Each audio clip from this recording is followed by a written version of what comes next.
হযরত ওমর রাদিয়াল্লাহু তাআলা আনহু তাকায় দেখে উটের রাখাল যে রশিটা ধরে টানতেছে, সেই উটের রশিটা ধরে টানতেছে যে রাখালটা, সেই রাখালের চিৎ বের বের চোয়াল বেয়ে বেয়ে দরদর করে ঘাম পড়তেছে, কষ্ট পাচ্ছে। আমিরুল মুমিনিন সহ্য করতে পারলেন না। হযরত ওমর সঙ্গে সঙ্গে উটের পিঠ থেকে নেমে গেলেন। নেমে যাওয়ার পরে হযরত ওমর রাদিয়াল্লাহু তাআলা আনহু ওই উটের রাখালকে ডাক দিয়ে বলে, তোমাকে যাওয়া লাগবে না, একটুখানি দাঁড়াও। উটের রাখাল যখন দাঁড়ালো, উটের পিঠ থেকে নামার পরে আমিরুল মুমিনিন খলিফাতুল মুসলিমিন হযরত ওমর ওই উটের রাখালকে বলল, ভাই রাখাল, তোমার সঙ্গে আমি একটা চুক্তি করতে চাই। এই চুক্তি করার পরে তারপরে আমরা ফিলিস্তিন অভিমুখে রওনা হব। রাখাল বলে, আমিরুল মুমিনিন আপনি কি বলতে চান আপনি বলেন। আমিরুল মুমিনিন খলিফাতুল মুসলিমিন হযরত ওমর সঙ্গে সঙ্গে বলল, রে রাখাল, আমি তো দেখতেছি তুমি একা একা উটটা টানতে তোমার বড় কষ্ট হয়, এজন্য আমি তোমার সঙ্গে একটা চুক্তি করতে চাই। সেটা হলো ফিলিস্তিন পর্যন্ত যাওয়ার যতগুলো পথ বাকি আছে তত পথ পর্যন্ত প্রত্যেক ঘন্টায় এই উটের সওয়ারি আর রাখাল চেঞ্জ হবে। তুমি 1 ঘন্টা উটের পিঠে বসে থাকবা, আমি আমিরুল মুমিনিন হযরত ওমর আমি ওই উটের রশি ধরে টানবো, আর বাকি 1 ঘন্টা আমি উটের পিঠে বসে থাকবো, আর তুমি রাখাল উটের রশি ধরে টানবা। জোরে বলেন না আল্লাহু আকবার। তার মানে আজকে যেই ফিলিস্তিনের মধ্যে থেকে বাইতুল মুকাদ্দাস আল আকসা মসজিদকে সন্ত্রাসী রাষ্ট্র ইহুদিরা, ওই ইসরায়েলের ইহুদিরা দখল করার চক্রান্ত করতেছে, ওই ফিলিস্তিনের মধ্যেকার ওই মসজিদের চারিদিকে রহমত দিয়ে ভরপুর করে দিয়েছেন আল্লাহ। এটা আল্লাহ কোরআনের মধ্যে নিজেই বলছেন। তাহলে ওই ফিলিস্তিনের জন্য দোয়া করার দরকার আছে না না? ওই ফিলিস্তিনের জন্য মুসলমানরা কেন দোয়া করবে? কারণ হলো আল্লাহর নবী মুহাম্মদ সাল্লাল্লাহু আলাইহি ওয়াসাল্লাম যখন ফিলিস্তিনে গিয়েছিলেন, ফিলিস্তিনে যাওয়ার পরে আল্লাহর নবী ওই মিরাজের রাতে ওই মসজিদ আল আকসার মধ্যে নফল নামাজ আদায় করেছিলেন। আল্লাহর নবী নামাজের ইমামতি করেছিলেন।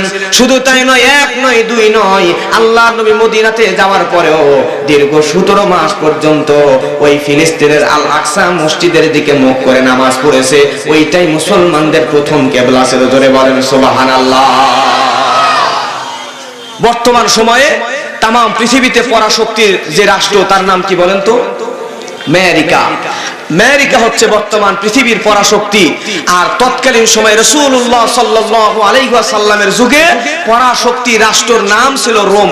এই রোমের খ্রিস্টানরা ছিল তৎকালীন বিশ্বের পরাশক্তি। তারা তামাম দুনিয়ার উপরে কলকাঠি নাড়াতো। আর এই রোমের খ্রিস্টানরা আল্লাহর নবীর যুগে পুরা ফিলিস্তিন রাষ্ট্র এবং বাইতুল মুকাদ্দাস আল আকসা মসজিদকে নবীজির যুগে তারা দখল করে রেখেছে। আল্লাহ নবীর যখন শেষ সময় শেষ হয়ে এসেছে, নবী যখন ওফাত নেবেন, ইন্তেকাল করবেন, নবীজি ইন্তেকালের আগে শেষ মুহূর্তে তিনি চিন্তা করেছিলেন এই আল আকসা মসজিদ এবং ফিলিস্তিন এবং আল আকসা মসজিদকে বিজয় করা দরকার। কিন্তু আল্লাহ নবী এইটা দেখে যেতে পারেন নাই। আল্লাহ নবীর পরে খেলাফত প্রাপ্ত হয়েছিলেন, খেলাফতের মসনদে সমাসীন হয়েছিলেন যে সাহাবী, তার নাম বলেন তো কি? হযরত আবু বকর রাদিয়াল্লাহু তাআলা আনহু। হযরত আবু বকর রাদিয়াল্লাহু তাআলা আনহু তিনিও চিন্তা করেছিলেন, আমি ওই ফিলিস্তিন আর আল আকসা মসজিদকে ওই রোমের খ্রিস্টানদের থেকে দখল মুক্ত করে মুসলমানদের দখলে আনবো। কিন্তু হযরত আবু বকর রাদিয়াল্লাহু তাআলা আনহু এর জামানায় 2টা বড় বড় ফিতনা মাথা চাড়া দিয়ে উঠেছিল।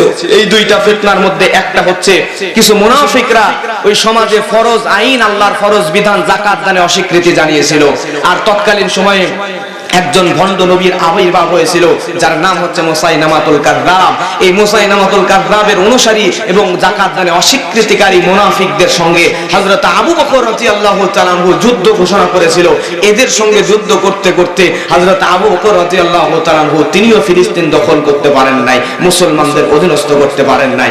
এরপরে বলবেন, আমার কুষ্টিয়ার জ্ঞানী বিচক্ষণ স্মার্ট মানুষরা বলবেন, হযরত আবু বকর রাদিয়াল্লাহু তাআলা আনহুর পরে কোন ব্যক্তিটি খেলাফতের আসনে সমাসীন হয়েছিলেন? নাম তার কি? আল্লাহর নবী বলেন, হযরত ওমর রাদিয়াল্লাহু তাআলা আনহুকে আল্লাহর নবী মুহাম্মদ সাল্লাল্লাহু আলাইহি ওয়াসাল্লাম বলেন, ইয়া ওমর আনতা বাবুল ফিতান। ওমর, তুমি হলে ফিতনার দরজা। হযরত ওমর রাদিয়াল্লাহু তাআলা আনহু সঙ্গে সঙ্গে আল্লাহর নবীকে বলেন, ইয়া রাসূলুল্লাহ, এই কথা কেন বললেন? আমি ফিতনার দরজা মানে কি? আল্লাহর নবী ওমরকে জানায় দেয়, ওমর শুনে না, তুমি উমর যতদিন খেলাফতের মসনদে বসে থাকবারে উমর, ততদিন পর্যন্ত তোমার রাষ্ট্রের মধ্যে একজন কোনো ফিতনা মাথা চালা দিয়ে উঠতে পারবে না।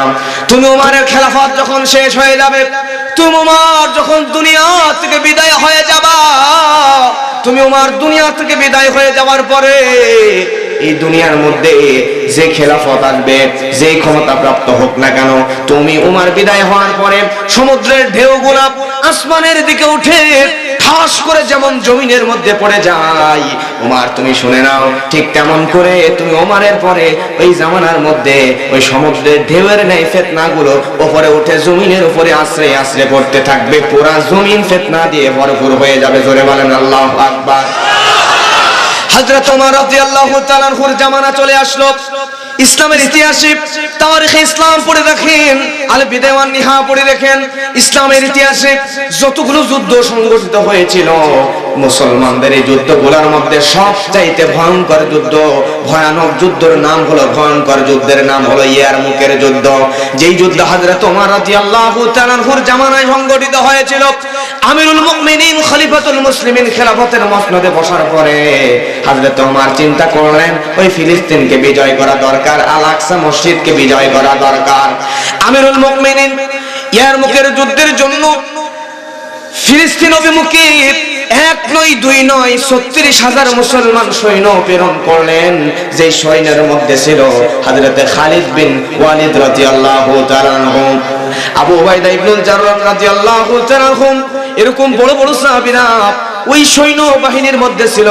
তারা সবাই যখন ইয়ারমুকের যুদ্ধের জন্য চলে গেল, যাওয়ার পরে তারা যখন ফিলিস্তিনের বর্ডারের কাছে চলে আসলো, যুদ্ধ শুরু হয়ে যাবে এমন সময় মুসলমানেরা তাকায় দেখে মুসলমান সৈন্যর সংখ্যা মাত্র 36,000, আর কাফের খ্রিস্টানদের সংখ্যা হলো 2,40,000। এতগুলো সৈন্য দেখার পরে একজন মুসলমান বলেই ফেললো, সাহাবী, হায় আল্লাহ, এতগুলো খ্রিস্টান সৈন্য, রোমক সৈন্য, রোম সৈন্য, আর আমরা অল্প কিছু মুসলমান। খালিদ বিন ওয়ালিদ ধমক দিয়ে বললো, এ কথা বলো না, বরং বলো এতগুলো মুসলমান আর অল্প কিছু রোম সৈন্য। সুবহানাল্লাহ। ইয়ারমুকের ভয়ানক যুদ্ধ শুরু হয়ে গেল। মুসলমানেরা ভয়ানক যুদ্ধ করা শুরু করে দিল। মুসলমানদের সংখ্যা মাত্র 36,000, আর কাফেরদের সংখ্যা, খ্রিস্টানদের সংখ্যা 2,40,000। মুসলমানদের থেকে অস্ত্র শস্ত্র পাওয়ার, টাকা পয়সা, ক্ষমতা, তৎকালীন পরাশক্তি রোম, সব কিছুতে রোমেরা বেশি শক্তিশালী ছিল। তাহলে বলেন তো, এই জায়গায় আল্লাহর সাহায্য ছাড়া বিজয় অর্জন করা সম্ভব নাকি? আজকে আমাদের সমাজে কিছু শায়েখ আছে, কিছু আলেম আছে, ওনারা বলেন সমানে সমানে ছাড়া জিহাদ জায়েজ নয়। এমন কথা বলে কি বলে না? এ কথা যেদিন থেকে মানুষরা অস্ত্রকে শক্তি মনে করে নিয়েছে, সেদিন থেকে মুসলমানদের বিজয় চলে যাওয়া শুরু করে দিয়েছে। কথা বলেন ঠিক কিনা? মুসলমানদের আসল শক্তি হলো ইমানি শক্তি। মুসলমানরা আজকেও যদি ইমানি শক্তিতে বলিয়ান হতে পারত, তাহলে আজকেও মুসলমানদেরকে আল্লাহ সুবহানাহু ওয়া তাআলা তামাম বিশ্বের মধ্যে বিজয় দান করত। কথা বলেন ঠিক কিনা? আল্লাহ রাব্বুল আলামিন বলেন, ওয়ালা তাহিনু ওয়ালা তাহজানু ওয়া আনতুমুল আ'লাউনা ইন কুনতুম মুমিনিন। আল্লাহ রাব্বুল আলামিন বলেন, তোমরা হীনবল হয় না, তোমরা দুঃখিতও হয় না, তোমরাই বিজয়ী। তোমরা যদি মুমিন হও, তার মানে আমি আপনি যদি মুমিন হই, আমাদের প্রকৃতপক্ষে ঈমান যদি মজবুত হয়, আজকেও মুসলমানদেরকে তামাম বিশ্বের মধ্যে আল্লাহ বিজয় দান করবেন। সুবহানাল্লাহ। প্রিয় ভাইয়েরা আমার, যুদ্ধ শুরু হয়ে গেল। 1 দিন 2 দিন নয়, দীর্ঘ টানা 6 দিন ধরে যুদ্ধ শুরু হয়ে গেল। 6 দিন পর্যন্ত যুদ্ধ হলো। এই 6 দিন যুদ্ধ করতে করতে 6 দিনের মাথায় মুসলমানদের 6 দিন যুদ্ধ করার পরে মুসলমান সৈনিকেরা মাত্র শহীদ হলো 3,000। জোরে বলবেন কয় হাজার? 6 দিনের টানা যুদ্ধে, ভয়ানক যুদ্ধে মুসলমান সৈন্য মাত্র 3,000 শহীদ হয়ে গেল। জোরে বলবেন থাকলো কত? 33,000। এমন সময় আমার প্রিয় ভাইয়েরা, মুসলমানরা কাফেরদেরকে, খ্রিস্টানদেরকে কুসু কাটা শুরু করে দিল। 6 দিনের মাথায় মাত্র 3000 মুসলমান শহীদ হলে হবে কি ওই 2,40,000 খ্রিস্টানের মধ্যে, রোম সৈন্যের মধ্যে 6 দিনের যুদ্ধে মুসলমান মাত্র 3000, আর 1,20,000 খ্রিস্টান রোম সৈন্যকে দুনিয়া থেকে কুসু কাটা করে মুসলমানরা বিদায় করে দিয়েছে। এবার খ্রিস্টান রোম সৈন্য আছে কয় লাখ? 1,20,000। 1,20,000 যখন শহীদ মুসলমানরা যখন 1,20,000 খ্রিস্টানদেরকে যখন কচু কাটা করে দুনিয়া থেকে বিদায় করে দিল, তখন 1,20,000 বাকি খ্রিস্টান সৈন্য চিন্তা করলো আর কিছুক্ষণ যদি চলে যুদ্ধ তাহলে মুসলমানরা আমাদেরকেও তো কচু কাটা করবে, মুসলমানদের সঙ্গে আর পারা যাবে না, এই মুহূর্তে এখান থেকে পালায়া যাওয়া লাগবে। ওই বাকি 1,20,000 সৈন্য অস্ত্র শস্ত্র ফালায়া তাদের দেশের উদ্দেশ্যে ফিলিস্তিনকে ফেলে পালানো শুরু করছে। তারা সব যখন পালায়া গেছে, মুসলমানরা বিজয় করে ফেলে পুরা ফিলিস্তিনকে দখল করে আল আকসাকে ঘিরে নিয়েছে। সুবহানাল্লাহ।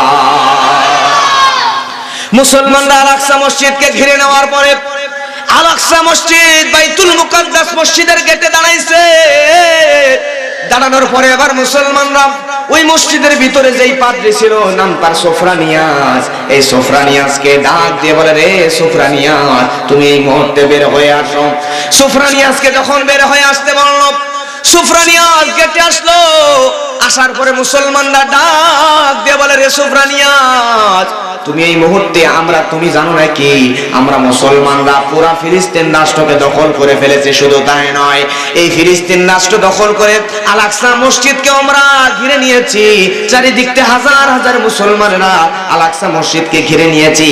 তোমাদের তো পালানোর পথ নাই, অতএব আল আকসা মসজিদের চাবি আমাদের হাতে স্থানান্তর করে এখান থেকে বের হয়ে চলে যাও। এ কথা বলার পরে সোফরানিয়াস তখন ডাক দিয়ে বলে, রে মুসলমানেরা কার কাছে চাবি দেব বলো? মুসলমানেরা সঙ্গে সঙ্গে বলে, ওই যে দেখছো আবু উবাইদা ইবনুল জাররাহ, তার কাছে তার হাতের মধ্যে তুমি চাবিটা দিয়ে দাও। যেই মুসলমানেরা তৎকালীন সময়ে সেদিন আল আকসা মসজিদকে ঘিরে নিয়েছিল যেই মুসলিম সৈন্যরা, ওই মুসলিম সৈন্যদের মধ্যে একজন দুইজন নয়, সরাসরি নবীর 4000-এর মতো সাহাবী উপস্থিত ছিল। সুবহানাল্লাহ। এইবারে খ্রিস্টান পাদ্রী সোফরানিয়াস আবু উবাইদা ইবনুল জাররাহ রাদিয়াল্লাহু তাআলা আনহুর চেহারার দিকে একবার তাকালো। তাকানোর পরে মাথা থেকে আপাদমস্তক ভালো করে দেখলো। দেখার পরে সে বলছে, আমার জীবন যদি চলে যায় তারপরেও আমি এই লোকটার হাতে চাবি দেব না। আল্লাহু আকবার বলেন। আমার প্রিয় ভাইরা, বর্তমান সময়ে দেখেন মুসলমানদেরকে ওই ফিলিস্তিনের নিরীহ মুসলমানেরা আল আকসা মসজিদের মধ্যে যখন নামাজ পড়তে যায়, ওই সন্ত্রাসী ইহুদিরা তারা এই মুসলমানদেরকে গুলি করে করে হত্যা করে, পাখির মতো গুলি করে, পিটাইতে পিটাইতে পা ধরে হেসরায় টেনে টেনে বের করে মসজিদের সীমানা থেকে দূরে ফেলে দিয়ে আসে। মুসলমানদেরকে তারা পিটা পিটা মসজিদ চত্বরে রক্তাক্ত করে। কথা বলেন ঠিক কিনা? সেদিন ওই মুসলমানেরা ফিলিস্তিন দখল করেছিল। তারা যদি চাইতো আল আকসা মসজিদের ভিতরে গিয়া সোফরানিয়াস সব খ্রিস্টানদের কাঁধ ধরে কলার ধরে টান দিয়ে টানতে টানতে তারা বের করে নিয়ে আসতে পারতো কি পারতো না? সেদিন পিটায়া পিটায়া তাদেরকে হত্যা বানায়া দিতে পারতো, তাদেরকে পিটায়া দুনিয়া থেকে বিদায় করে দিতে পারতো। কিন্তু মুসলমানরা দুনিয়ার সভ্য জাতি, যারা মানুষদের সঙ্গে অভদ্রতা করে না, ভদ্রতার সহিত পাওয়ার থাকার পরে সোফরানিয়াসকে সুন্দর করে চাবি হস্তান্তর করে দিতে বলল। কিন্তু সোফরানিয়াস যখন চাবি দিতে অস্বীকৃতি জানানোর পরে এই সোফরানিয়াসকে ডাক দিয়ে বলে, রে সোফরানিয়াস কেন তুমি চাবি দিবা না, কেন দিবা না? সোফরানিয়াস সঙ্গে সঙ্গে খ্রিস্টান পাদ্রী বলে, আমি এই কারণেই চাবি দেব না, কারণ হলো তোমরা আমাকে যা মনে করেছো আমি কিন্তু তা নয়। আমি আমার পূর্বের নবী মুসার কিতাব পড়েছি, আমি আমার পূর্বের নবী ঈসার কিতাব পড়েছি, আমি আমার পূর্বের নবী হযরতে ইউসুফ আলাইহিস সালাম থেকে শুরু করে নিয়া হযরতে দাউদ আলাইহিস সালাম থেকে শুরু করে নিয়ে সব নবীদের কিতাবগুলো পড়েছি আমি। তাওরাত পড়েছি, ইনজিল পড়েছি, জাবুর পড়েছি।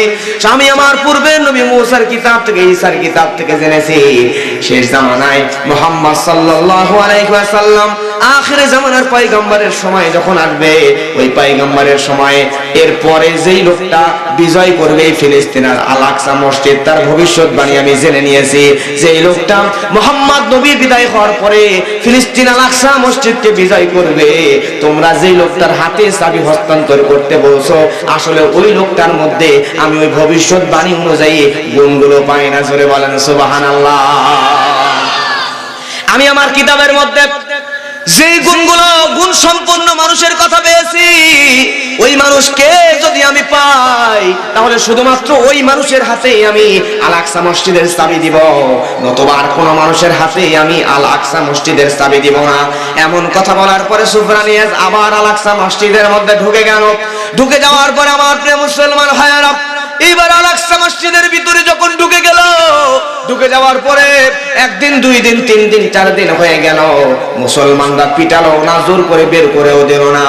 এইবারে 3 দিন, 4th দিনে সুফরানিয়াজের পানির খাবার ভিতরে যা ছিল, মজুদ খাবার পানি যা ছিল শেষ হয়ে গেল। খাবার পানি নেওয়ার জন্য রাতের বেলা গভীর রাত্রিতে সুফরানিয়াজ একদিন ঘর থেকে, মসজিদ থেকে বের হলো। বের হওয়ার পরে দেখে মুসলমান যারা পাহারা দিচ্ছিল, মসজিদকে ঘিরে নিয়েছিল, তাদের মধ্যে কয়েকজন এক জায়গায় গোল মিটিং এর মতো করে দাঁড়িয়ে গল্প করছে। কোন যেন মহামানবের কথা বলতেছে, এ কথা কোন মহামানবের গুণগুলো বর্ণনা করতেছে। সুফরানিয়াজ দাঁড়ায় থেকে শুনতে শুনতে বুঝতে পারলো, আমি যেই মানুষের হাতে চাবি দিতে চেয়েছি, ওই মানুষের গুণের সঙ্গে এই সাহাবীদের মুখ দিয়ে বের হওয়া মানুষের গুণের মিল হয়ে যায়। সুফরানিয়াজ দৌড়ে তাদের কাছে চলে গেল, যে বলে তোমরা কোন মানুষের কথা বলতেছো, একটু বলো, একটু বলো। সঙ্গে সঙ্গে সুফরানিয়াজের কথা শুনে বলে, আমরা যে মানুষের গুণ বর্ণনা করতেছি, ওই মানুষ আর কেউ নয়, এই জামানার প্রেসিডেন্ট আমিরুল মুমিনিন হযরত ওমর। সুবহানাল্লাহ। আমার প্রিয় ভাইরা,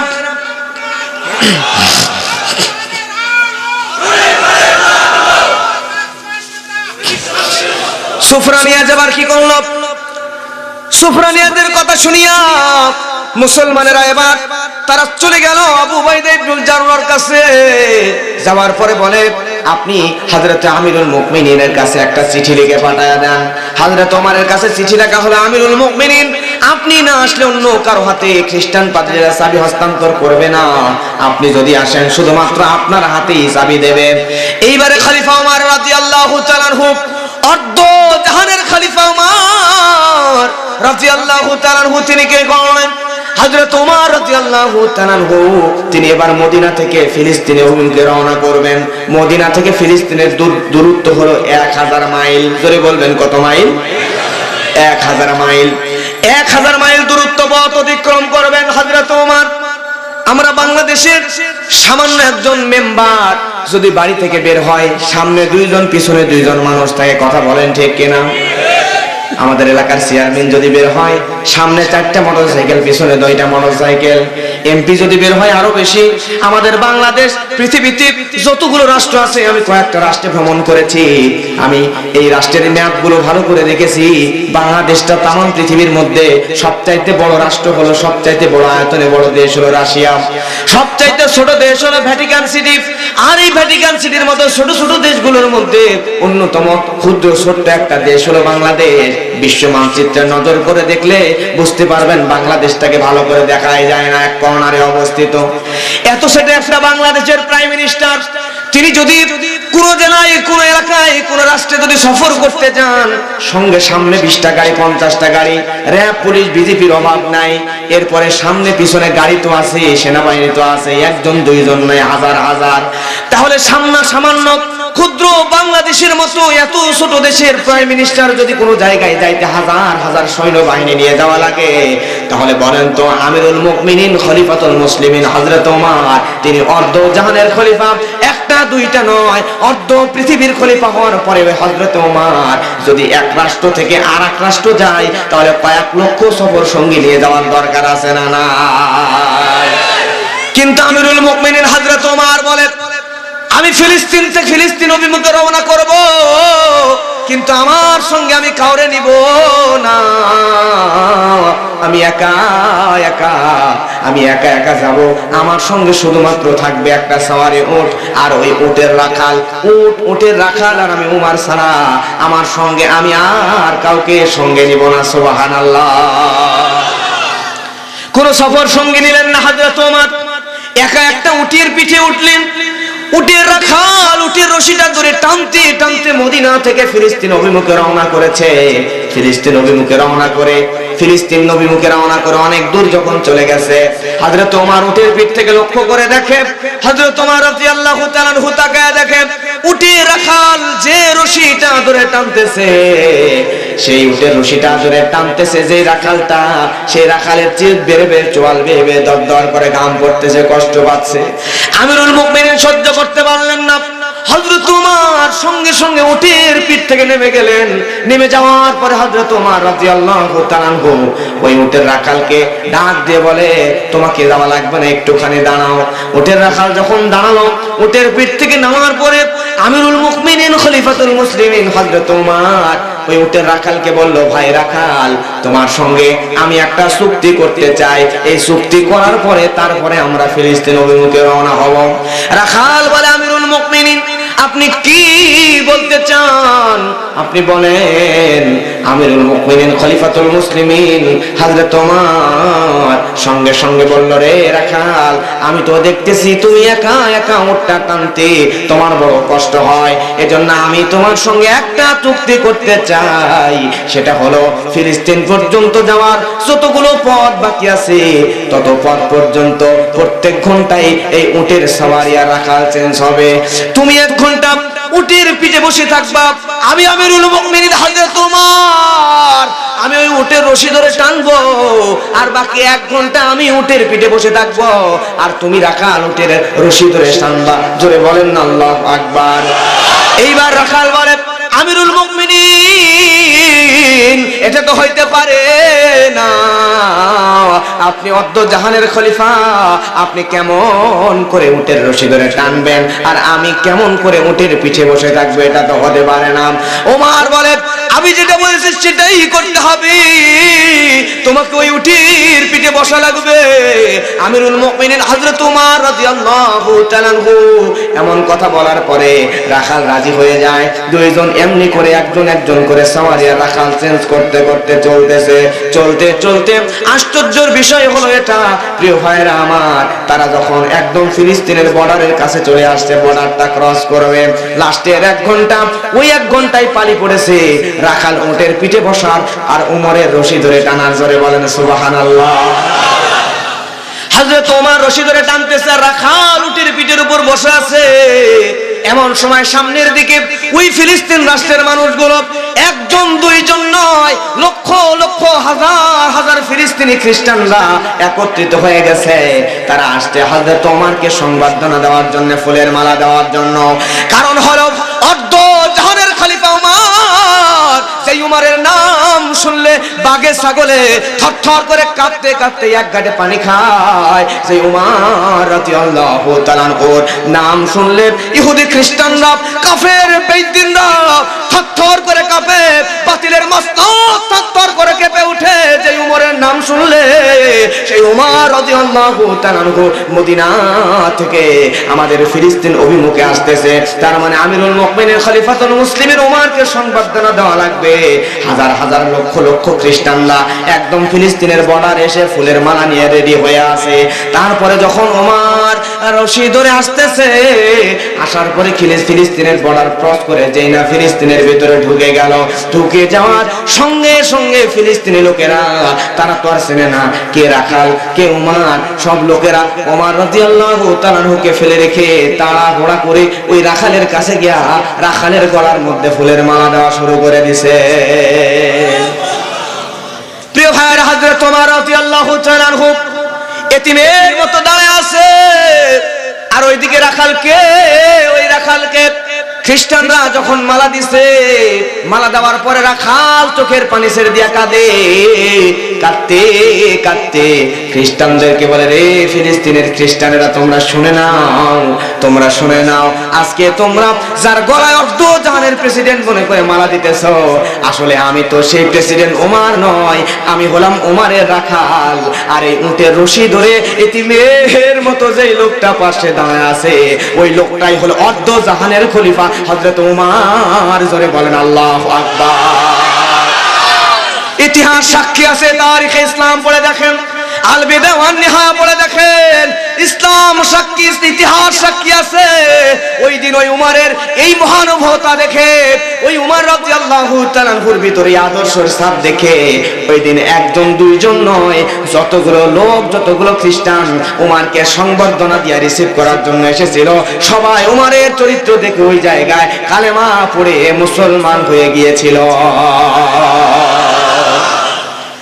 আমার ভাইরা, এইবার আমিরুল মুমিনিন খলিফাতুল মুসলিমিন হযরত ওমর রাদিয়াল্লাহু তাআলা আনহু ওই জায়গায়, যেই দিনে ফিলিস্তিনের ফিলিস্তিন রাষ্ট্রে রাষ্ট্রীয় মেহমান হয়ে যেদিন সফরে এসেছিলেন, ইতিহাস সাক্ষী আছেন, আল্লাহর নবীর সাহাবী হযরত ওমরের শরীরের মধ্যে যেই জামা পরে এসেছিল, আপনারা বলেন তো, আপনি যদি আমাদের এলাকার চেয়ারম্যানের বাড়িতে যদি দাওয়াত খেতে যাই, অথবা বাংলাদেশের প্রাইম মিনিস্টারের বাড়িতে আপনি যদি দাওয়াত খেতে যাই, তাহলে আমরা সবচেয়ে নোংরা কাপড়টা পরবো না, সবচেয়ে দামি ভালো কাপড়টা পরে যাব?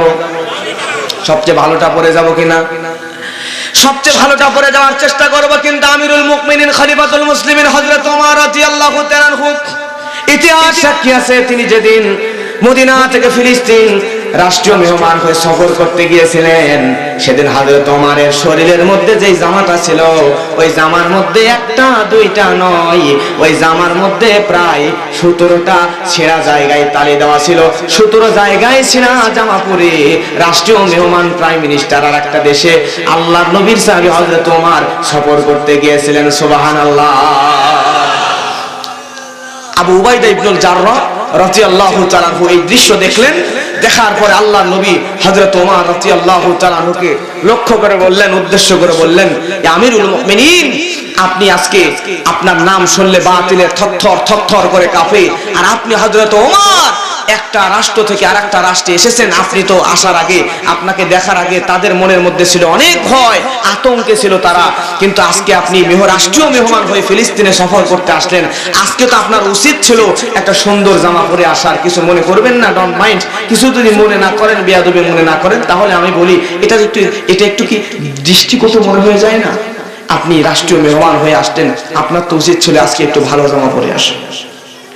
আমিরুল মুমিনিন খলিফাতুল মুসলিমিন হযরত ওমর রাদিয়াল্লাহু তাআলা আনহু আবু উবাইদা ইবনুল জাররাহ কথা শোনার পরে বলল, আবু উবাইদা, তুমি শুনে নাও, নাহনু কওমুন আদিল্লাহ, আমরা ছিলাম মরু আরবের নিকৃষ্ট জাতি। আল্লাহ রাব্বুল আলামিন আমাদের কি করেছেন? আযযানাল্লাহু বিল ইসলাম। আল্লাহ রাব্বুল আলামিন আমাদেরকে ইসলাম দিয়ে সম্মানিত করেছেন। আল্লাহু আকবার। আমরা মরু আরবের নিকৃষ্ট জাতি ছিলাম, সেখান থেকে আল্লাহ রাব্বুল আলামিন আমাদেরকে সম্মান দিয়ে উৎকৃষ্ট জাতি বানাইছে, তাম পৃথিবীর মধ্যে আমাদেরকে সম্মানিত করেছেন। আজকে আবু বাইদারে, আমি ওমর যদি আজকে আবার আমরা মুসলমান হয়ে যদি বিলাসিতায় গা ভাসিয়ে দেই, তাহলে আল্লাহ রাব্বুল আলামিন আমাদেরকে আবারও ওই মরু আরবের নিকৃষ্ট জাতিতে পরিণত করে দিবেন, ঠিক কিনা? আজকে মুসলমানদের দুনিয়ায় তাকায় দেখেন, বিশ্বের মধ্যে মুসলমানদের কি নাই? মুসলমানদের সব আছে, শুধুমাত্র মুসলমানদের তাম পৃথিবীতে মার খাচ্ছে, তাম পৃথিবীতে মুসলমানরা নির্যাতনের স্টিম রোলারের শিকার হচ্ছে। কারণ একটাই, আজকে মুসলমানরা বিলাসিতায় গা ভাসিয়ে দিয়েছে, এজন্যই মুসলমানদের এত অপমান, এত নির্যাতন সইতে হয়। কথা বলেন ঠিক কিনা? আজকে দুনিয়ার দিকে তাকান, সুবহানাল্লাহ বলবেন না? আজকে টাকার মূল্য হিসাবে কুয়েতের টাকা পৃথিবীর সবচেয়ে বেশি, তাদের টাকার মূল্য মুসলমানদের দেশ। আজকে মুসলমানদের দেশের নিচে আল্লাহ দিয়েছে স্বর্ণের খনি, মুসলমানদের দেশের নিচে আল্লাহ সুবহানাহু ওয়া তাআলা দিয়েছেন হীরার খনি, মুসলমানদের দেশের নিচে আল্লাহ সুবহানাহু ওয়া তাআলা দিয়েছেন গ্যাসের খনি, মুসলমানদের দেশের নিচে আল্লাহ সুবহানাহু ওয়া তাআলা দিয়েছেন তেলের খনি, মুসলমানদের দেশের নিচে আল্লাহ সুবহানাহু ওয়া তাআলা দিয়েছেন গ্যালভানাইজ আয়রনের খনি। মুসলমানদের এই জমিনের নিচে, দেশের জমিনের নিচে আল্লাহ সুবহানাহু ওয়া তাআলা ইউরেনিয়াম দিয়েছেন, যত রকম খনিজ সম্পদ তার সব বেশির অংশ মুসলমানদের দেশের নিচে আল্লাহ দিয়েছেন। এত কিছু আল্লাহ আমাদেরকে দিলেন, কিন্তু আজকে আমরা বিলাসিতায় গা ভাসিয়ে দিয়েছি, বিদায় মুসলমানদের উপর এত নির্যাতন আসতেছে। মুসলমানরা যদি আজকে বিলাসিতা না করতো, মুসলমানদের তাম পৃথিবীতে এত করুণ অবস্থা হতো না। কথা বলেন ঠিক কিনা? আর আজকে আমাদের এত কষ্টের আরেকটা কারণ হচ্ছে, আমরা মুসলমানরা মুসলমান হয়ে মুনাফিকের ভূমিকা অবলম্বন করছে। মুসলমান হয়ে আরেক মুসলমানের পিছনে কেমন করে তাদের পিছনে কষ্ট দেওয়া যায়, মুসলমান হয়ে আরেক মুসলমানকে কেমন করে বাস দেওয়া যায়, সেই চিন্তায় আছি। কথা বলেন ঠিক কিনা? যারা উপন্যাস পড়েছেন তারা জানেন। ছোট্ট একটা ঘটনা বলি, শিক্ষার জন্য বলছি। সেটা হচ্ছে, কোনাল দিয়ে যখন কাঠের বুকের উপর জোরে জোরে কোপ দেওয়া হয়, তখন ওই কাঠ, আত্মকথা এটা, বাস্তব নয়, বোঝানোর জন্য বলছি, কাঠ চিৎকার দিয়ে দিয়ে বলছে, ভাই কোরাল, আমার তো তোমার সাথে আগের কোনো শত্রুতা ছিল না, তোমার সাথে তো কোনো আমার পারিবারিক দুশ্মনীও ছিল না, তাহলে তুমি কোরাল কেন আমি কাঠের বুকে বারবার কোপ দিয়ে আমার বুকটা চিরে ফেলতেছো? কোরাল তখন বলে, ভাই কাঠ শোনো, আজকে তোমারই জাত ভাই বাঁশ আমার পিছনে ঢুকে যদি আমাকে সহযোগিতা না করতো, তাহলে আমি কোরালের বাবার সাধ্য ছিল না তুমি কাঠের বুকে কোপ দিয়া দিয়া তোমার বুকটা চিরে দিয়ে। কথা বলেন ঠিক কিনা? আজকে বিশ্ববরেণ্য মুফাসসিরে কোরআন যেই মানুষের হাতে হাত রেখে লক্ষ লক্ষ হাজার হাজার মানুষ আল্লাহর প্রিয় বান্দার হাতে হাত রেখে শত শত মানুষ কালেমা পড়ে মুসলমান হয়ে গেছে, সেই বিশ্ববরেণ্য মুফাসসিরে কোরআনের একটা পশমেরও ক্ষতি করতে পারতো না ভারতের ব্রাহ্মণদের ধ্বজাধারীরা, যদি বাংলার কিছু মুনাফিকরা তাদের সহযোগিতা না করতে। করে বলেন ঠিক কিনা?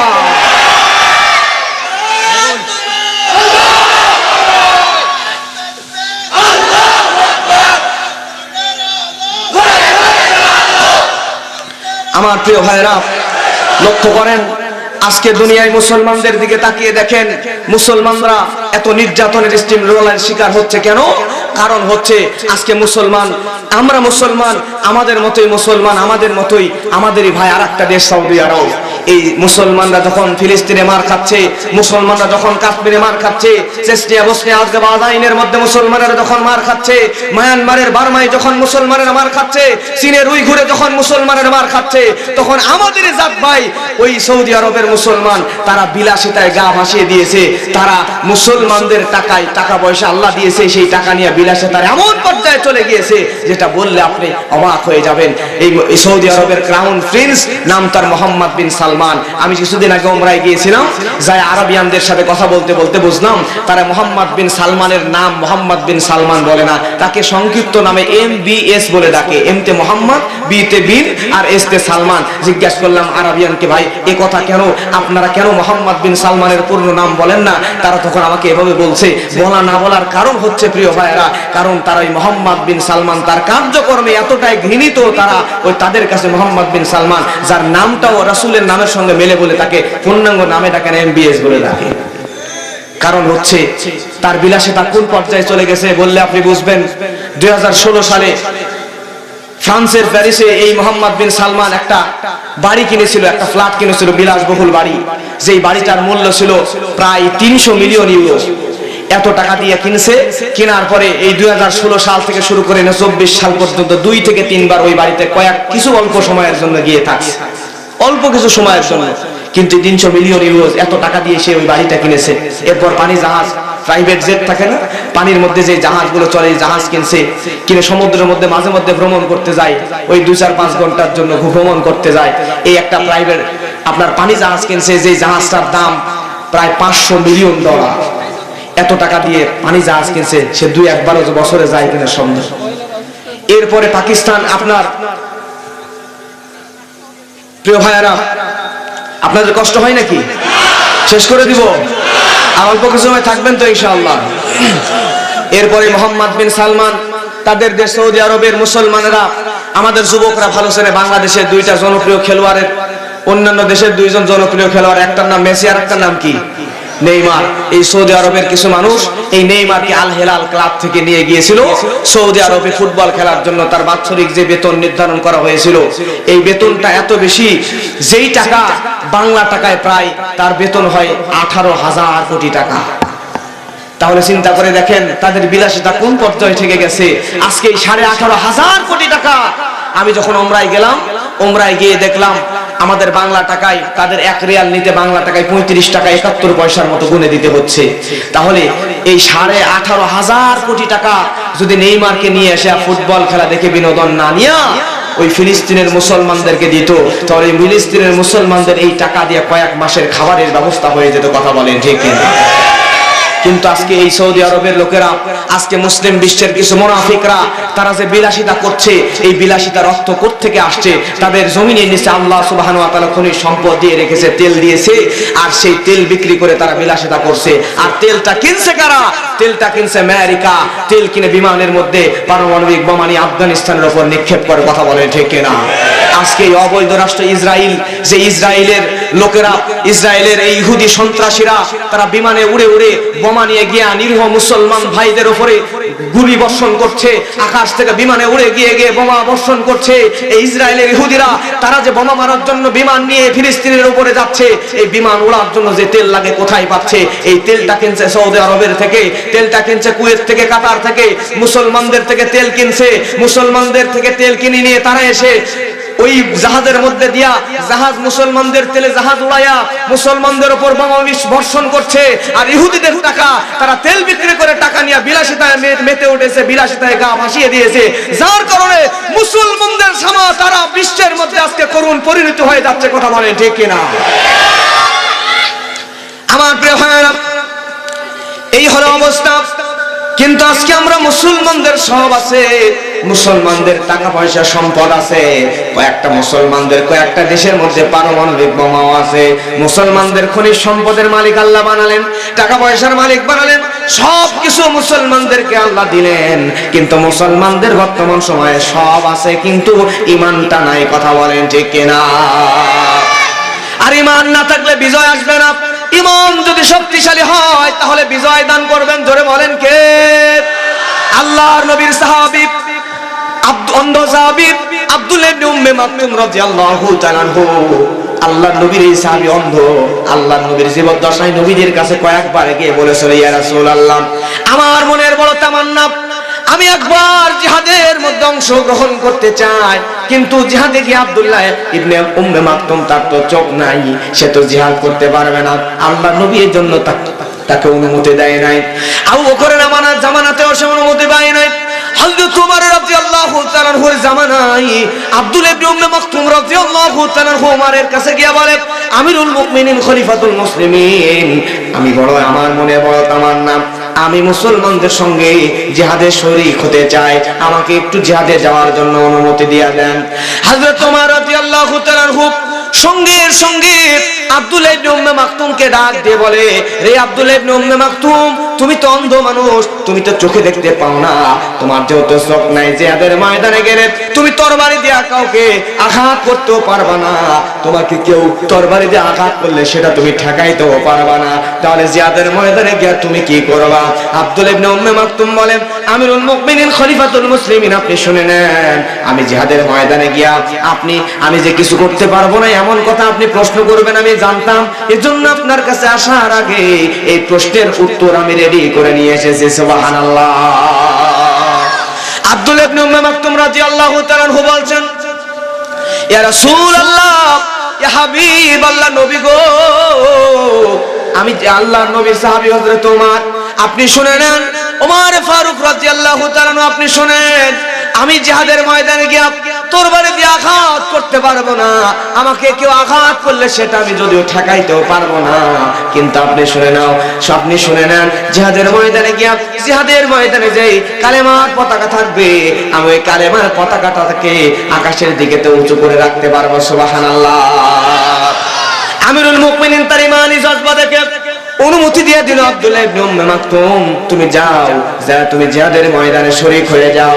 আব্দুল্লাহ ইবনে উম্মে মাকতুম তার ইমানি জজবা কেমন ছিল? চোখ নাই, অন্ধ মানুষ, অন্ধ সাহাবী আব্দুল্লাহ ইবনে উম্মে মাকতুম ওই জিহাদের ময়দানে কালেমার পতাকাটা আসমানের দিকে ধরে আছে।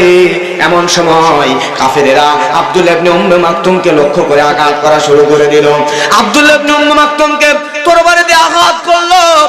এরপরে আল্লাহর নবীর সাহাবী এই অন্ধ সাহাবীকে নির্দয় নির্মম ভাবে বর্ষার আঘাত লাগাতে তার সারা শরীর ক্ষতবিক্ষত করে দিল। আব্দুল্লাহ ইবনে মাকতুম উম্মে মাকতুম জমিনের উপরে পড়ে গেল। জমিনের উপরে পড়ে যাওয়ার পরে এই আব্দুল্লাহ ইবনে মাকতুম রাদিয়াল্লাহু তাআলা অন্ধ সাহাবী জমিনের মধ্যে পড়ে গেল। তিনি শহীদ হয়ে গেলেন। শহীদ হয়ে গেলে কি হবে? এই সাহাবী দুনিয়া থেকে বিদায় হয়ে গেল ঠিকই, কিন্তু তার কালেমার পতাকা তিনি মাটির মধ্যে পড়তে দেন নাই, শক্ত করে জমিনের উপরে আসমানের দিকে করে ধরে রাখছেন। সুবহানাল্লাহ। ওয়ালা تقولوا لمن يقتل في سبيل الله أموات بل أحياء ولكن لا تشعرون।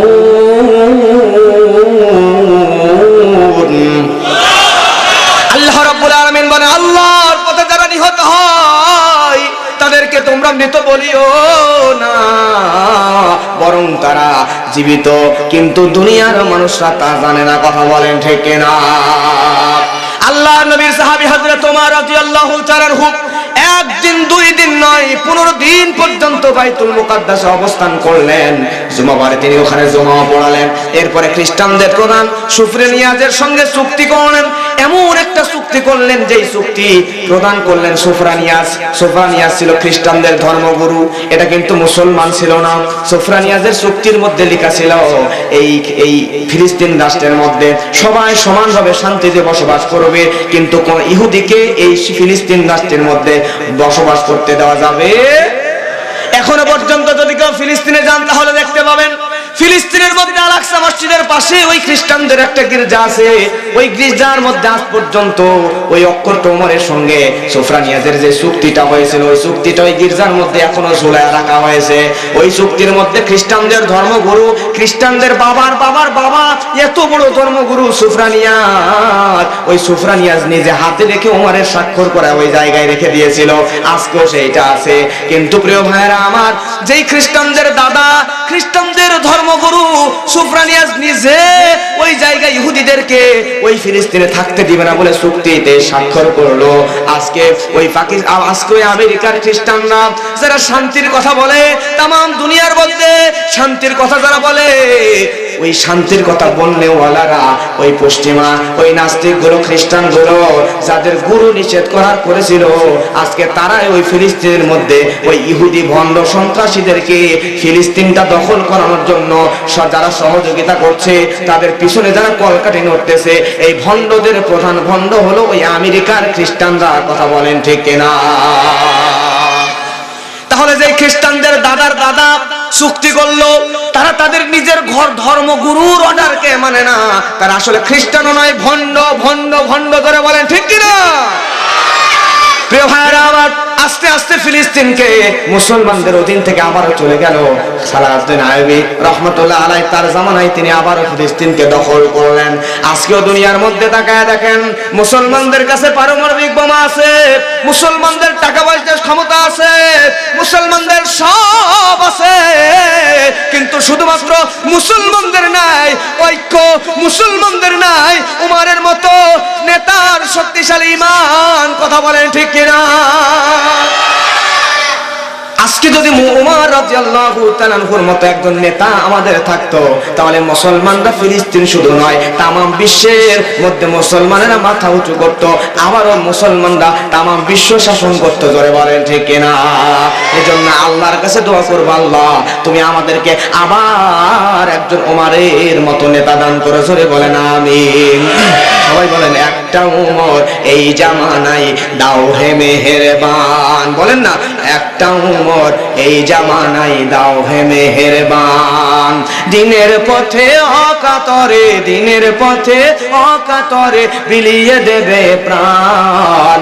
একটা উমর এই জামানায় দাও হে মেহেরবান। একটা উমর এই জামানায় দাও হে মেহেরবান। দিনের পথে অকাতরে, দিনের পথে অকাতরে বিলিয়ে দেবে প্রাণ। একটা উমর এই জামানায় দাও হে মেহেরবান। ফিলিস্তিন আর কাশ্মীরে আজ কাঁদছে ধুকে ধুকে, কে আছে আর দাঁড়াই পাশে তাদের এমন দুঃখে। ফিলিস্তিন আর কাশ্মীরে আজ কাঁদছে ধুকে ঝুঁকে ঝুঁকে, কে আছে আর দাঁড়ায় পাশে তাদের এমন দুঃখে। একটা খালিদ পাঠাও তাদের দিতে পরিত্রাণ, একটা খালিদ পাঠাও তাদের করতে আহ্বান, করতে আহ্বান। একটা উমর, বলেন না একটা উমর এই জামানায় দাও হে মেহেরবান।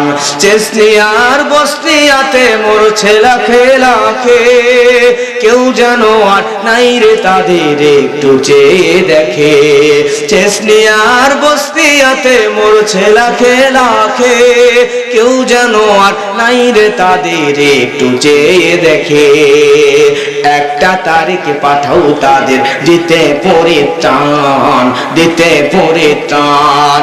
একটা উমর এই জামানায়, জোরে একটা উমর এই জামানায় দাও হে মেহেরবান।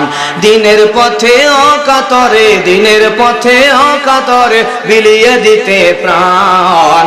একটা উমর এই জামানায় দাও হে মেহেরবান। লিল্লাহ তাকবীর। আল্লাহ রাব্বুল আলামিন তো বলেন কদ আফলাহাল মুমিনুন।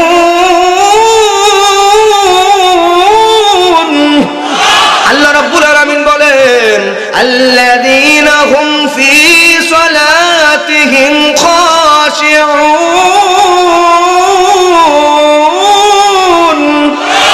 রাব্বুল আলামিন কোরআন মাজিদের মধ্যে বলেন অবশ্যই সফল কাম হয়েছে মুমিনগণ, যে মুমিনগণ বিনম্র হয় নিজেদের নামাজে। আজকে আমাদের আল্লাহ রাব্বুল আলামিন আমাদের উদ্দেশ্য করে বলেন আমরা যদি মুমিন বান্দা হতে পারি তাহলে আমাদেরকে বিজয় দান করবেন। ধরে বলেন কে? যতদিন পর্যন্ত আমাদের বিজয় আসবে না, যতদিন পর্যন্ত আমরা বিজয়ের সর্বোচ্চ শিখরে উঠতে পারবো না, বুঝতে হবে আমাদের সব আছে সাহাবীদের মতো ঈমান মজবুত হয় নাই। কথা বলেন ঠিক কিনা? আল্লাহ তো বলেন ইযা জাআ নাসরুল্লাহি ওয়াল ফাত। আল্লাহ তো বলছেন যখন আসবে আল্লাহর সাহায্য, নাসরুল্লাহ কার সাহায্য? যখন আসবে আল্লাহর সাহায্য তারপরে আসবে বিজয়। দুনিয়াতে যত বড় বড় বিজয় অর্জন হয়েছে আল্লাহর সাহায্য ছাড়া কিন্তু একটা বিজয় মুসলমানেরা কেউ অর্জন করতে পারত না। কথা বলেন ঠিক কিনা? তার উজ্জ্বল দৃষ্টান্ত হলো বদরের যুদ্ধ। বদরের যুদ্ধে মুসলমানদের সংখ্যা ছিল মাত্র 313 জন, আর কাফের বেঈমানদের সংখ্যা ছিল 1000। আবার প্রিয় ভাইরা, তারপর মুসলমানদের তৎকালীন সময়ে দামি দামি অস্ত্র শস্ত্র ছিল না, বেশি ঘোড়া ওঠ হাতে কিছুই ছিল না তেমন। এই মুসলমানরা শুধুমাত্র অল্প কিছু অস্ত্র নিয়ে, তাও আবার এই বদর যুদ্ধটা সংগঠিত হয়েছিল রমজান মাসে মুসলমানরা রোজারত অবস্থায়। বদরের যুদ্ধে যারা অংশ নিয়েছিল ওই সাহাবীরা, ওই 313 জন সাহাবীর মধ্যে ছিল হযরতে বেলাল, ওই সাহাবীদের মধ্যে ছিল হযরতে খাব্বাব, হযরতে খুবাইব। এইরকম দরিদ্র সাহাবীরা, এইরকম গরিব সাহাবীরা, সমাজের সবচাইতে নিচু স্থানের গরিব সাহাবীরা, যাদের টাকা পয়সা সম্পদ খাবার পর্যন্ত যুক্ত না, এরকম গরিব গরিব সাহাবীরা ইমানি মজবুতি নিয়ে ক্ষুধার্ত পেটে রোজারত অবস্থায় বদরের ময়দানে যুদ্ধ করতে গিয়েছিল। সদস্য সংখ্যা ছিল 313, আর মুসলমান 313। কাফেররা কত? কাফেরদের অস্ত্র শস্ত্র টাকা পয়সা সব আছে, মুসলমানদের তেমন কিছুই নাই। তাহলে মুসলমানরা জিতে পেরে ওঠার কথা? আল্লাহর সাহায্য ছাড়া মুসলমানরা পারবে নাকি? আমার প্রিয় মুসলমান ভাইয়েরা, এইবারে ভয়ানক যুদ্ধ শুরু হয়ে যাবে। এমন সময় আল্লাহর নবীর কাছে একজন সাহাবী আসিয়া আল্লাহর নবীকে ডাক দিয়ে বলে, নবী আমি যুদ্ধের ময়দানে যেতে চাই, কিন্তু যুদ্ধ করার জন্য আমার কাছে তো কোনো তরবারি নাই। এই সাহাবীর নাম হলো মুক্কাশা। আল্লাহর নবী বললেন, মুক্কাশা যুদ্ধের ময়দানে যাবা, কিন্তু যুদ্ধের ময়দানে যাওয়ার জন্য তরবারি লাগবে, আমাদের কাছে তো অতিরিক্ত কোনো তরবারি নাই, তাহলে তুমি আমার সঙ্গে চলো। মুক্কাশাকে আল্লাহর নবীর সঙ্গে করে নিলেন। সঙ্গে করে নিয়ে নবী আমার মুক্কাশাকে একটা খেজুরের গাছের নিকটে নিয়ে চলে গেলেন। খেজুরের গাছের নিকটে নিয়ে যাওয়ার পরে নবী আমার তরবারি দিয়া এক কোপ দিয়া খেজুর গাছের ডাল একটা কেটে নিলেন, সুন্দর করে পরিষ্কার করে তরবারির আদল করে দিলেন। আমাদের সমাজে দেখবেন ছোট বাচ্চারা খেজুর গাছের ডাল দিয়া সাপের ন্যায় বানায় খেলাধুলা করে, আছে না? আছে না? আমি ছোটবেলায় দেখেছি আমাদের নওগাঁতে, কুষ্টিয়ায় নাই মনে হয়, আছে, সাপের মতো ঘোড়া বানায় ঘুরে খেলে, ঘোরাঘুরি করে। নবী আমার খেজুর গাছের ডালটাকে তরবারির ন্যায় বানায়া মুক্কাশার হাতের মধ্যে দিয়া, মুক্কাশাকে বলে, মুক্কাশা তুমি যাও যাও, এই খেজুর গাছের ডালকে তরবারি মনে করে জিহাদের ময়দানে জিহাদ করতে যাও। সুবহানাল্লাহ বলবেন না? মুক্কাশা আল্লাহ নবীর দিকে এতিমের মতো তাকায় আছে। আল্লাহ নবীটা কি বললো? নবী আপনি কি আমার সঙ্গে মজা করতেছেন? খেজুর ডাল দিয়া কি তরবারি বানাইয়া যুদ্ধের ময়দানে কি যুদ্ধ করতে যাওয়া যায়? আল্লাহ নবী বলে, মুক্কাশারে টেনশন করো না, চিন্তা করো না, নবী মজা করে? নবী মজা করে নাই।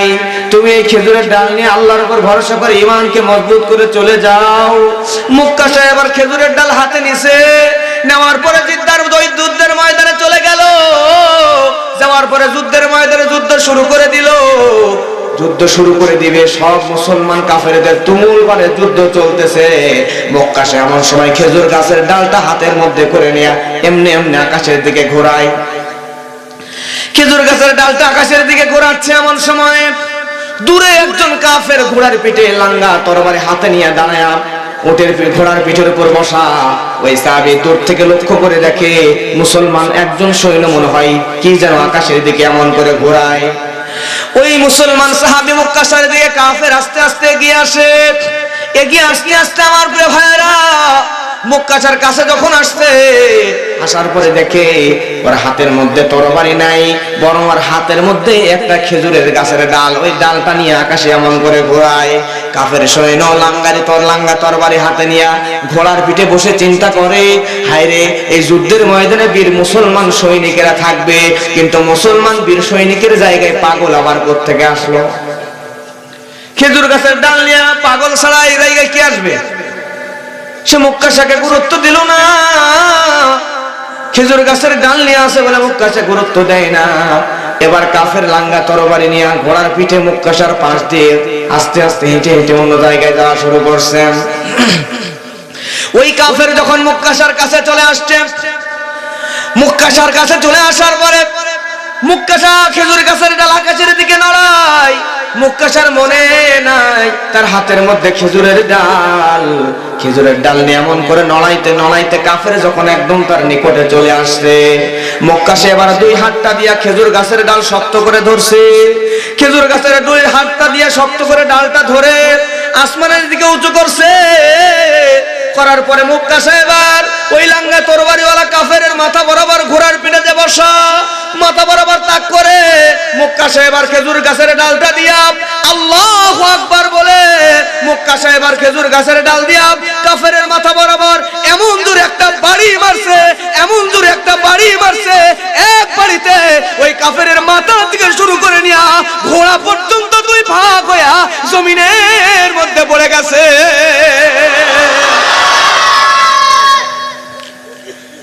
আমার প্রিয় ভাইরা, এইবারে মুক্কাশার এক বাড়িতে যখন জমিনের মধ্যে ঘোড়া সহ দুই ভাগ হয়ে জমিনের মধ্যে পড়ে গেছে, পড়ে যাওয়ার পরে আমার প্রিয় ভাইরা মুক্কাশা ওই জায়গায় যুদ্ধ করলে মুসলমানদেরকে ওই যুদ্ধে বিজয় দান করেছেন যিনি, তিনি কে? বদরের ময়দানে মুসলমানদের তেমন টাকা পয়সা ছিল না, রোজারত অবস্থায় পেটের মধ্যে খাবারও ছিল না, মুসলমানদের কাছে তেমন দামি দামি অস্ত্র ছিল না, ঘোড়া ছিল না, তেমন উটও ছিল না, কিছুই ছিল না। তারপর আল্লাহ তো বলছেন ইযা জাআ নাসরুল্লাহি ওয়াল ফাত, আল্লাহ বলছেন আমি আল্লাহ যদি কাউকে সাহায্য করি তাহলে আমি আল্লাহ তাকে বিজয় দান করে দিব। সুবহানাল্লাহ। মুসলমানদের কিছুই ছিল না, তাদের পিছনে ছিল যিনি, তিনি তার নাম ধরে বলেন কি? একজন বাংলাদেশের একজন, নাম বলবো না, মন্ত্রীর গাড়ির ড্রাইভার। সে সর্বোচ্চ ম্যাট্রিক পাস করছে অথবা ফেল করছে, করে ড্রাইভারি শিখিয়া লাইসেন্স নিয়ে কোনো এক মন্ত্রীর ড্রাইভার হয়ে গেছে। সে এক থানায় গেছে যে ওসি সাহেব, ধরে নেন ওসি সাহেব মিনিমাম বিসিএস ক্যাডার হবে, ফার্স্ট ক্লাস অফিসার, তার কাছে গেছে। যাওয়ার পরে থানার ওসিকে এই মন্ত্রীর ড্রাইভার বলতেছে স্যার এই কাজটা আমার করে দিবেন। একটু ওসি সাহেব একটু গড়িমসি করছে, তখন বিসিএস ক্যাডার ওসি সাহেব করে ধমক দিচ্ছেন এই কাজটা তাড়াতাড়ি করে নিলে আপনার ট্রান্সফার কিন্তু বান্দরবান করে দেব। কোন জায়গায়? সে কি করে? গাড়ির ড্রাইভার সর্বোচ্চ ম্যাট্রিক ফেল করছে, ড্রাইভিং করে মন্ত্রীর ড্রাইভার, সে থানার ওসিকে হুমকি দিচ্ছে। প্রিয় ভাইরা, এই যে থানার OC BCS cadre first class অফিসারকে হুমকি দিচ্ছে, হামকি দিচ্ছে, তার পিছনে যে আছে তার নাম কি? জোরে বলেন, তার নাম কি? মন্ত্রীর পাওয়ারে একজন গাড়ির ড্রাইভার থানার ওসিকে ধমক দিতে পারলে, আমরা মুসলমান, আমাদের যদি ঈমান শক্তিশালী হয়, আমাদের সাথে আছে আল্লাহ, শুধু আমেরিকা নয়, শুধু ইসরায়েল নয়, तमाम বিশ্বের উপর চোখ রাঙিয়ে মুসলমান কথা বলার ক্ষমতা রাখবে, ঈমান মজবুত হলে। কথা বলেন ঠিক কি না? আমার প্রিয় মুসলমান ভাইরা, তাহলে মুসলমানেরা যদি নাসরুল্লাহ, আল্লাহর সাহায্য থাকে, তাহলে আল্লাহ বিজয় দান করবেন। তার উজ্জ্বল দৃষ্টান্ত হলো খয়বরের যুদ্ধ। খয়বরের যুদ্ধ শুরু হয়ে গেল। খয়বরের যুদ্ধে কমান্ডার অফ চিফ ছিলেন বিশ্বনবী মুহাম্মদ রাসূলুল্লাহ সাল্লাল্লাহু আলাইহি ওয়াসাল্লাম। আল্লাহর নবী মুহাম্মদ সাল্লাল্লাহু আলাইহি ওয়াসাল্লাম এই যুদ্ধের কমান্ডার অফ চিফ ছিলেন।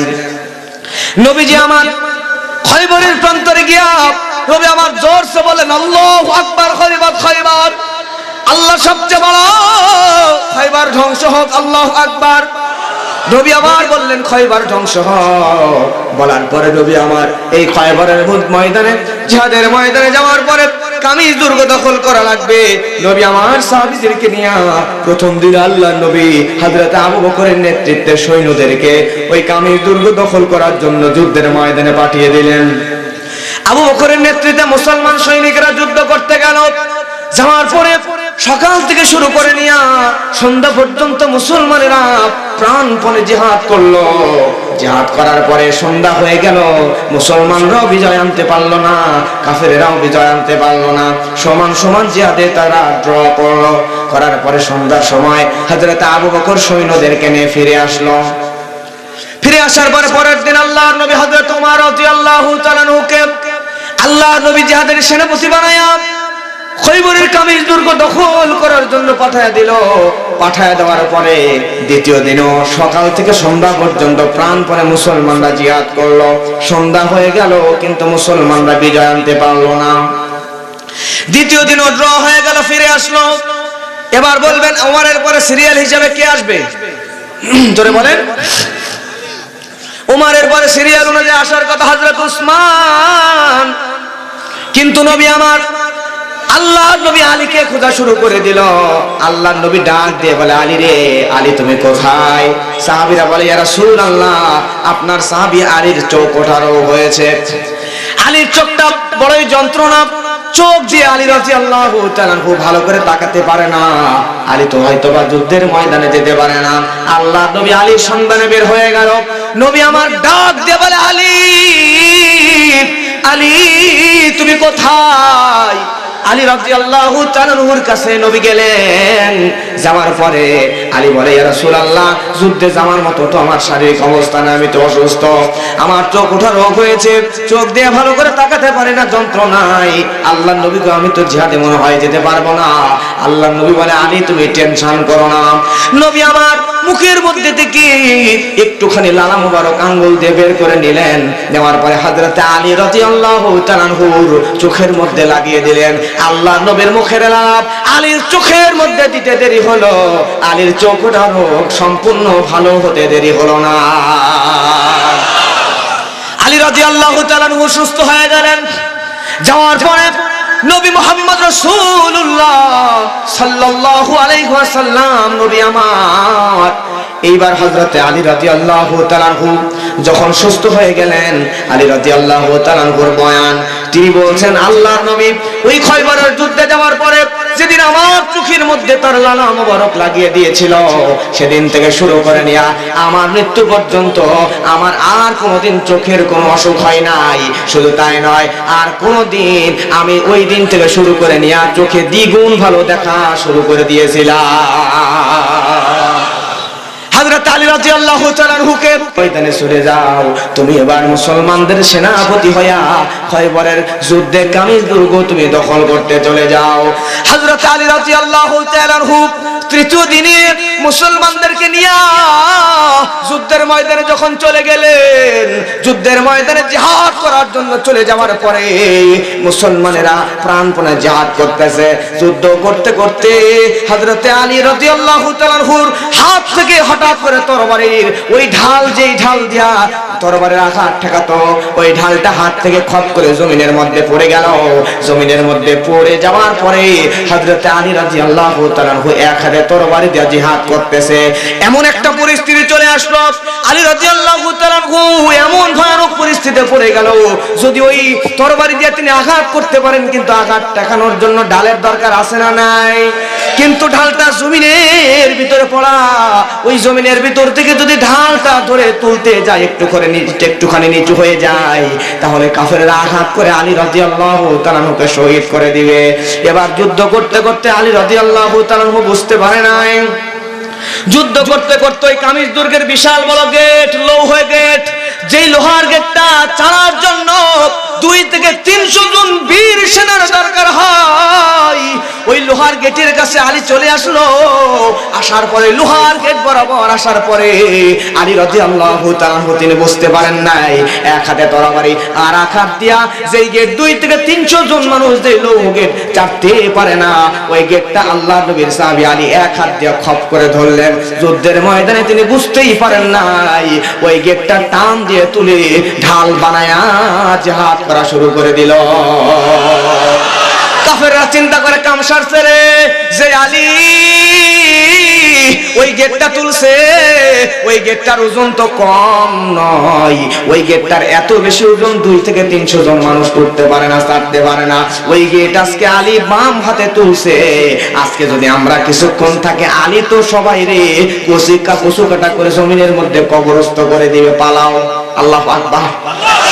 খয়বরের ময়দানে কামিজ দুর্গ ছেড়ে সব বিধর্মীরা পালায় গেল। পালায় যাওয়ার পরে আলী রাদিয়াল্লাহু তাআলা আনহু ওই যুদ্ধের ময়দানে যুদ্ধ শেষ করিয়া ওই ঢালটা এমন করে ফুঁকে দিল, ওই ঢালটা দূরে যায় এক জায়গায় পড়ে জমিনের মধ্যে গেড়ে গেল। সুনাম সুখ্যাতি চারিদিকে ছড়ায়া গেল। আল্লাহর নবীর কাছে সাহাবীরা গেলেন, যাওয়ার পরে বললেন, নবী আপনার সাহাবী হযরতে আলী রাদিয়াল্লাহু তাআলা আনহু তিনি এই কাজটা করেছে। আপনার সাহাবী আপনার জামাই আলী জিহাদের ময়দানে যে ঢাল 300 জন চাটতে পারে না, সেই ঢালটা আলী এক হাত দিয়ে চাটছে। সুবহানাল্লাহ। শ্বশুরের কাছে যদি জামাইয়ের প্রশংসা করা হয়, তাহলে জামাই একটু মজা পাবে না? প্রাউড ফিল করবে না? একটু গর্ব ভাব করবে। হযরত আলী যখন প্রশংসা করছে, আলী রাদিয়াল্লাহু শুনে খুব খুশি। আল্লাহ নবী এবার আলীকে ডাক দিয়েছে, আলী এদিকে আসো। আলী রাদিয়াল্লাহু তাআলা যখন নবীজির কাছে আসছেন, আসার পরে আল্লাহ নবী মুহাম্মদ সাল্লাল্লাহু আলাইহি ওয়াসাল্লাম নবীজি আমার আলীকে বলছে, আলী রে তুমি নাকি ওই যুদ্ধের ময়দানে এত বড় ঢাল এক হাত দিয়ে চাটছো? আলী এবার গর্ববোধ করে বলে, ইয়া রাসূলুল্লাহ, হ্যাঁ চাটছিলাম, আমি ওটা চাটছিলাম, কোনো ব্যাপার না, ওটা চালা কোনো ব্যাপার। এবার আল্লাহ নবী বলে, আলী তুমি যে ঢালটা চাটছিলা, কিন্তু তোমার কাছে আমি জানতে চাই, তুমি যখন জিহাদের ময়দানে জিহাদ করতেছিলা, আমি নবী তো ওই জায়গায় ছিলাম না, আমার তো এটা দেখার সৌভাগ্য হয় নাই। আলী রে তুমি এবার আমার সামনে আরেকবার ওই ঢালটা ছেড়ে দেখাও। আলী রাদিয়াল্লাহু তাআলা আনহু ওই ঢালের কাছে চলে গেল। যাওয়ার পরে ওই ঢালটা আলী মনে করে সেদিন তো এক হাতে চাটছিলাম, আজকেও চাটবো, এক হাত দিয়ে খপ করে ধরলো। ধরার পরে জানার চেষ্টা করে, শক্তি কম থেকে আস্তে আস্তে বাড়ায়। যতই শক্তি দেয় শরীরের শক্তি যতই বাড়ায়, ঢালটা ছাড়া তো দূরে থাক, লড়াইতেও পারে না। এইবারে 2 হাত দিয়ে ধরছে ঢালটা, ধরার পরে নড়াবে, 2 হাত দিয়ে দরজাটা ধরছে, ধরার পরে লৌহ কপাট 2 হাত দিয়ে তোলার চেষ্টা করে, পারে না। তামাম শরীরের সব শক্তিগুলা হাতের মধ্যে দিয়া চালার চেষ্টা করে, চালবে কি সোয়াল দিয়া দাঁড়িয়ে দিয়া টপ টপ করে ঘাম পড়ে, শরীরের সব শক্তি হাতে দিয়া চালার চেষ্টা করছে। তারপর চালা তো দূরে থাক, ওই লৌহ কপাট 1 ইঞ্চি লড়াইতে পর্যন্ত পারে না। আল্লাহ নবী আলীকে ডাক দিয়ে বলে, আলী তুমি জেনে নাও, তুমি আলী যখন যুদ্ধ করতেছিলা ওই ময়দানে, জিহাদের ময়দানে, খয়বরের যুদ্ধের ময়দানে, তুমি আলী যখন যুদ্ধ করতে করতে তোমার ঢালটা হাতে থেকে পড়ে যাওয়ার পরে ওই তুমি যখন কামিজ দুর্গের বিশাল লৌহ কপাট ধরেছিলা, তুমি আলী মনে করেছো তুমি একা তোমার শক্তি দিয়ে মনে হয় লৌহ কপাটটা তুলেছ না। আলী শুনে নাও, আল্লাহর ফেরেশতারা ওই যুদ্ধের ময়দানে অবতীর্ণ হয়েছিল। তুমি আলী যখন ওই ঢালটা ধরেছিলা, ধরার পরে তুমি যখন ওই দরজাটা ধরেছিলা, 2 থেকে 300 জন মানুষ যেটা চাটতে পারে না, তুমি এক হাত দিয়ে টান দিয়ে তুলে ফেলেছিলা। তুমি জেনে নাও ওই সময়ে তোমার হাত ওই জায়গায় একা ছিল না, আল্লাহর সাহায্য ছিল। আল্লাহ রাব্বুল আলামিনের অগণিত ফেরেশতারা ওই জায়গায় ওই ঢালটা ধরে তুমি আলীকে তোলার জন্য সহযোগিতা করে দিয়েছিল। আলী রে, তুমি যদি ওই ঢালটা ধরার পরে আল্লাহর সাহায্য, ইদা জাআ নাসরুল্লাহি ওয়াল ফাত, আল্লাহর সাহায্য যদি ওই জায়গায় না থাকতো, তুমি আলী কখনোই ওই জায়গায় ওইটা সারা তো দূরে থাক বিজয় অর্জন করতে পারতা না, ঠিক কিনা? তার মানে হলো আমরা বুঝলাম এই আয়াত থেকে বিজয়ের জন্য সর্বপ্রথম আল্লাহর সাহায্য লাগবে। প্রথমে নাসরুল্লাহ, তারপরে ওয়াল ফাতু। প্রথমে আল্লাহর সাহায্য, তারপরে ফাতাহ, বিজয়। আল্লাহর নবীও জীবনে যতগুলো বিজয় অর্জন করেছিলেন, এই বিজয়গুলোর মধ্যে সবচাইতে বড় বিজয় যেটা ছিল সেটা হলো ফাতে মক্কা, মক্কা বিজয়। দুনিয়াতে এমন কোন ইতিহাসের নজির নাই বিনা রক্তপাতে, ইতিহাসে এমন কোন নজির নাই বিনা রক্তপাতে বিজয় অর্জন করেছে। শুধুমাত্র আল্লাহর নবী মুহাম্মদ সাল্লাল্লাহু আলাইহি ওয়াসাল্লাম তিনি একাই একটা মাত্র বিজয় অর্জন করেছেন বিনা রক্তপাতে, বিনা খুনাখুনিতে, বিনা মারামারিতে। আল্লাহর নবী জীবনের সবচাইতে বড় বিজয় মক্কা বিজয় করেছেন। সুবহানাল্লাহ। আপনাদের কি ঘুম পায়, গরম লাগে, কষ্ট হয়? প্রিয় ভাইরা, আপনাদের চাইতে আমার কষ্ট কোনো অংশে কম না। কারণ হচ্ছে আমি গত 28 তারিখ রাত্রে বাংলাদেশ থেকে ভারতে গেছিলাম। যাওয়ার পরে 29 তারিখে ভারতের মুর্শিদাবাদ মাহফিল করছি, তারপরে 1 তারিখ মার্চের ভারতের বেলডাঙ্গা মাহফিল করছি, এরপরে 2 তারিখ কলকাতা থেকেও প্রায় 200 কিলোমিটার দূরে মেদিনীপুর মাহফিল করছি। করার পরে কলকাতায় আইসা সারা রাত ঘুম নাই, কলকাতা আস্তে আস্তে ফজর, কলকাতা শিয়ালদহ থেকে ট্রেন ধরছি, ধরার পরে আসছি বনগাঁ স্টেশনে, আইসা বর্ডারে আসছি গতকালকে ফজরে 6টার সময়। 6টা থেকে ইমিগ্রেশনে দাঁড়াইছিলাম মোটামুটি আপনার 5:30 পর্যন্ত। 10 ঘন্টার মধ্যে ইমিগ্রেশনে দাঁড়ায় রাখছে আমাদেরকে। এত ভিড় কালকে, এই 10 ঘন্টা, তার মানে সারা রাত ঘুম নাই, সারাদিন ইমিগ্রেশনে অফিসে দাঁড়ায় থাইকা তারপর বর্ডার ক্রস করে গতকালকে রাজবাড়ি পাংশা মাহফিল ছিল, ওইখানে মাহফিল আসতে আসতে বাজতে 9:30 মাহফিল করছি। মাহফিল করেও ভালো করে ঘুম নাই, 2টা-3টা বাজতে। দিন একটুখানি কোনো মতে রেস্ট টেস্ট করছি, করে এখানে চলে আসছি, আয়সা আপনাদের ওয়াজ করছি। আজ পর্যন্ত বাসাতেও যাই নাই আমার। তাহলে আপনারা বলেন কষ্ট আপনাদের বেশি নাকি আমার বেশি? তাহলে আমার দিকে দেখে আপনার তো আর কষ্ট পাওয়ার কোনো ওই আমি দেখতে পাচ্ছি না, কথা বলেন ঠিক না? তাহলে সময় আর নাই, 38 বাজে, আর মাত্র ওই ধরেন 20 মিনিট থাকবেন তো নাকি? সব মিলে সর্বোচ্চ 20 মিনিট থাকবেন। কারা কারা একটু হাত তোলেন তো, লিল্লাহি তাকবীর। তোলেন, শক্ত করে হাত তোলেন, তোলেন। নারে তাকবীর, নারে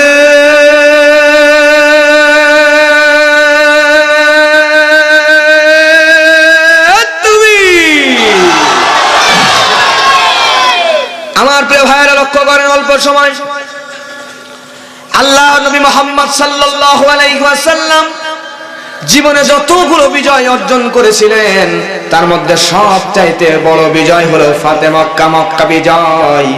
এই মক্কা বিজয় আল্লাহ নবী যখন করলেন, আল্লাহ নবী মুহাম্মদ সাল্লাল্লাহু আলাইহি ওয়াসাল্লাম মদিনা থেকে যেদিন মক্কায় আসবেন, লক্ষ্য করেন 13 বছর পর্যন্ত আল্লাহর নবীকে ওই মক্কার মানুষরা কষ্ট দিয়েছে। আল্লাহ নবী মক্কায় যখন নামাজে গিয়েছেন, আল্লাহ নবীর কাঁধের উপরে উটের নাড়ি বুড়িগুলো উঠায় দিয়েছিল। আমার প্রিয় ভাইরা, আল্লাহ নবী হযরত ইব্রাহিম আলাইহিস সালাম যখন পিতাকে দাওয়াত দিয়েছিল, পিতা বলেছিল তোমার মাথায় পাথর মেরে চূর্ণ করে দিব। আল্লাহর নবী হযরত নূহ যখন দাওয়াত দিয়েছিল, তারা কানের মধ্যে আঙ্গুল দিয়ে নূহকে পাগল বলেছিল। আল্লাহর নবী যখন মুহাম্মদ সাল্লাল্লাহু আলাইহি ওয়াসাল্লাম যখন দাওয়াত দিয়েছিল, আল্লাহ নবীর কাঁধের উপরে উটের নাড়ি ভুঁড়িগুলো তুলে দিয়েছিল। তাহলে নূহকে, ইব্রাহিমকে পাথর মারতে চায়, নবীর কাঁধের উপরে নাড়ি ভুঁড়ি তুলে দেয়। আর আমাদের আগে মসজিদে দিয়েছিল ফ্যান, এখন মসজিদের মধ্যে এসি দেয়। তার মানে বোঝা যায় আল্লাহ নবীর সঙ্গে আমাদের দাওয়াত এখনো পর্যন্ত মিলে না, কথা বলেন ঠিক কিনা? নবীর কাঁধের উপরে উঠে নাড়ি বুড়ে দিয়েছিল। ইব্রাহিম নবীর মাথা চূর্ণ করে দিতে চেয়েছিল। সব নবীর উপর নির্যাতন এসেছিল। আজকে আপনার উপরও যতদিন পর্যন্ত জেল জুলুম হামলা মামলা আসবে না, বাতিলেরা আপনার উপর যতদিন পর্যন্ত জুলুম করবে না, ততদিন পর্যন্ত আপনি পরিপূর্ণ পাকা মুসলমান মুমিন হতে পারবেন না, ঠিক কিনা? সত্য কথা যখনই বলবেন, কালেমার সত্য কথা বলবেন, ইসলামী অর্থনীতির কথা বলবেন, কোরআনের রাজনীতির কথা বলবেন, কোরআনের সমাজনীতির কথা বলবেন, যত বেশি বলবেন তত বেশি আপনার উপর জুলুম হামলা মামলা আসবে, আপনার উপরে নির্যাতন আসবে। কথা বলেন ঠিক কিনা?